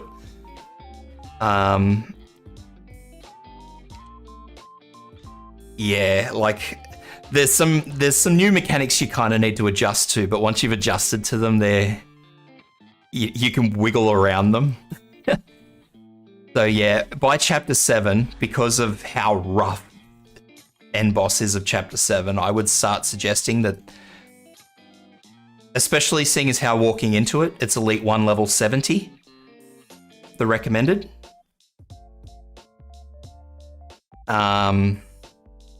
So what point does it come to E2? Drop back down? No. So as you'll notice here, I'm just clicking through these early Chapter 7 stages. It's not until 7-9 that the E2 sort of bumps up. And then it goes back down, and then it goes back up, and then it goes down. So Chapter 7 is your entry level Elite 2 level, right? So that is a fantastic place to sort of stop, look at things and go, okay, these are the units that are working for me, or these are the operators that are working for me. These are the ones I want to get to E2. Now, inevitably, as I said, Armia is required to be E2, so Armia will be one of those. Even if you're using a full team of 4 stars, you will need Armia eventually at Elite 2, so make sure you pop Armia in there. And consider those 3 chip catalysts that you will eventually need. Outside of that, though, I mean, like I mentioned before, these 3 stars are hyper specialized. Half of them you will probably still be using some of them. Like I was still using, I think Beagle. I was using Beagle forever.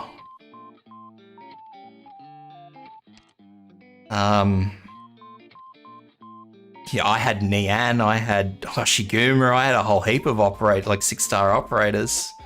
And I'm just like, Beagle's doing fine. Don't need anyone else, she's alright.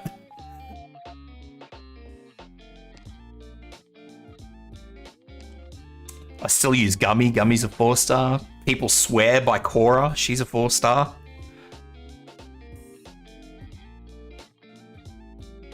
Cruz is a little monster. Don't trust this rabbit.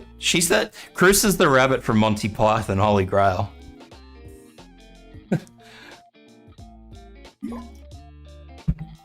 I'm telling you, she's a little monster. Anyway, but that's really important. 3 stars are hyper specialized in what they're good for, so remember that. The 2 stars have some outstanding talents, so bear those in mind. Cough cough for you, Wolf, because as I said, I used 12F against Patriot.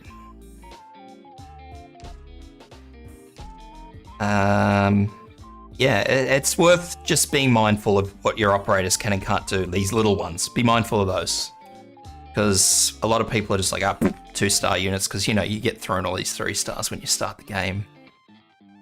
And the 2 stars just kind of flop out somewhere along the lines. So yeah, just be mindful of them. So any other questions before I wrap all this up?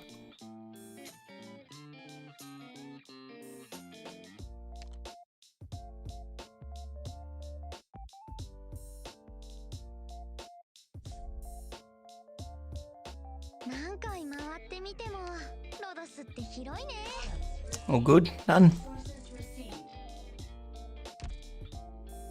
Alrighty, so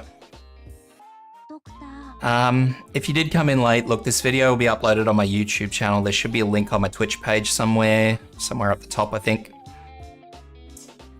I'm sorry it was so long and drawn out. I wasn't actually expecting it to go for, what, 2 hours has it gone for? 2.5 hours, 3.5 hours, excellent. All right, so sorry about that. But I did go through all the 1, 2s, and 3s, 1, 2, 3, and 4-star operators. I touched base on a couple of the 5s and the 6s that are in the pool. Oh yeah, I really hope that helps you guys, and it makes it Blaze. Blaze or Yafyala.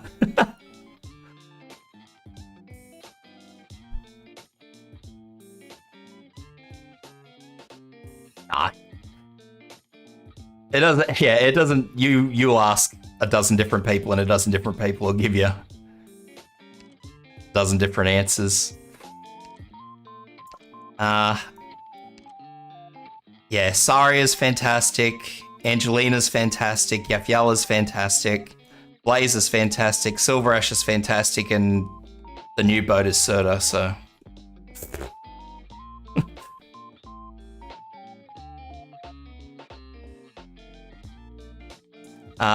But yeah, if you've got Blaze is amazing, and yeah, I've got nothing else to say on that, she's amazing.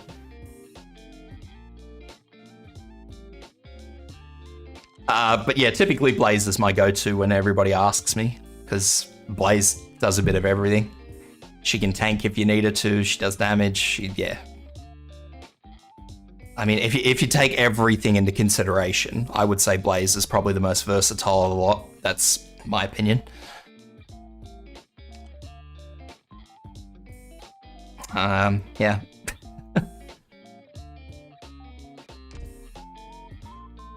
Outside of that, though, thanks, guys. And once more, if you were late, video will be uploaded on YouTube. So, yeah, be sure to check it out if you missed the start, or you're just interested in my opinions on a certain operator in the low star area.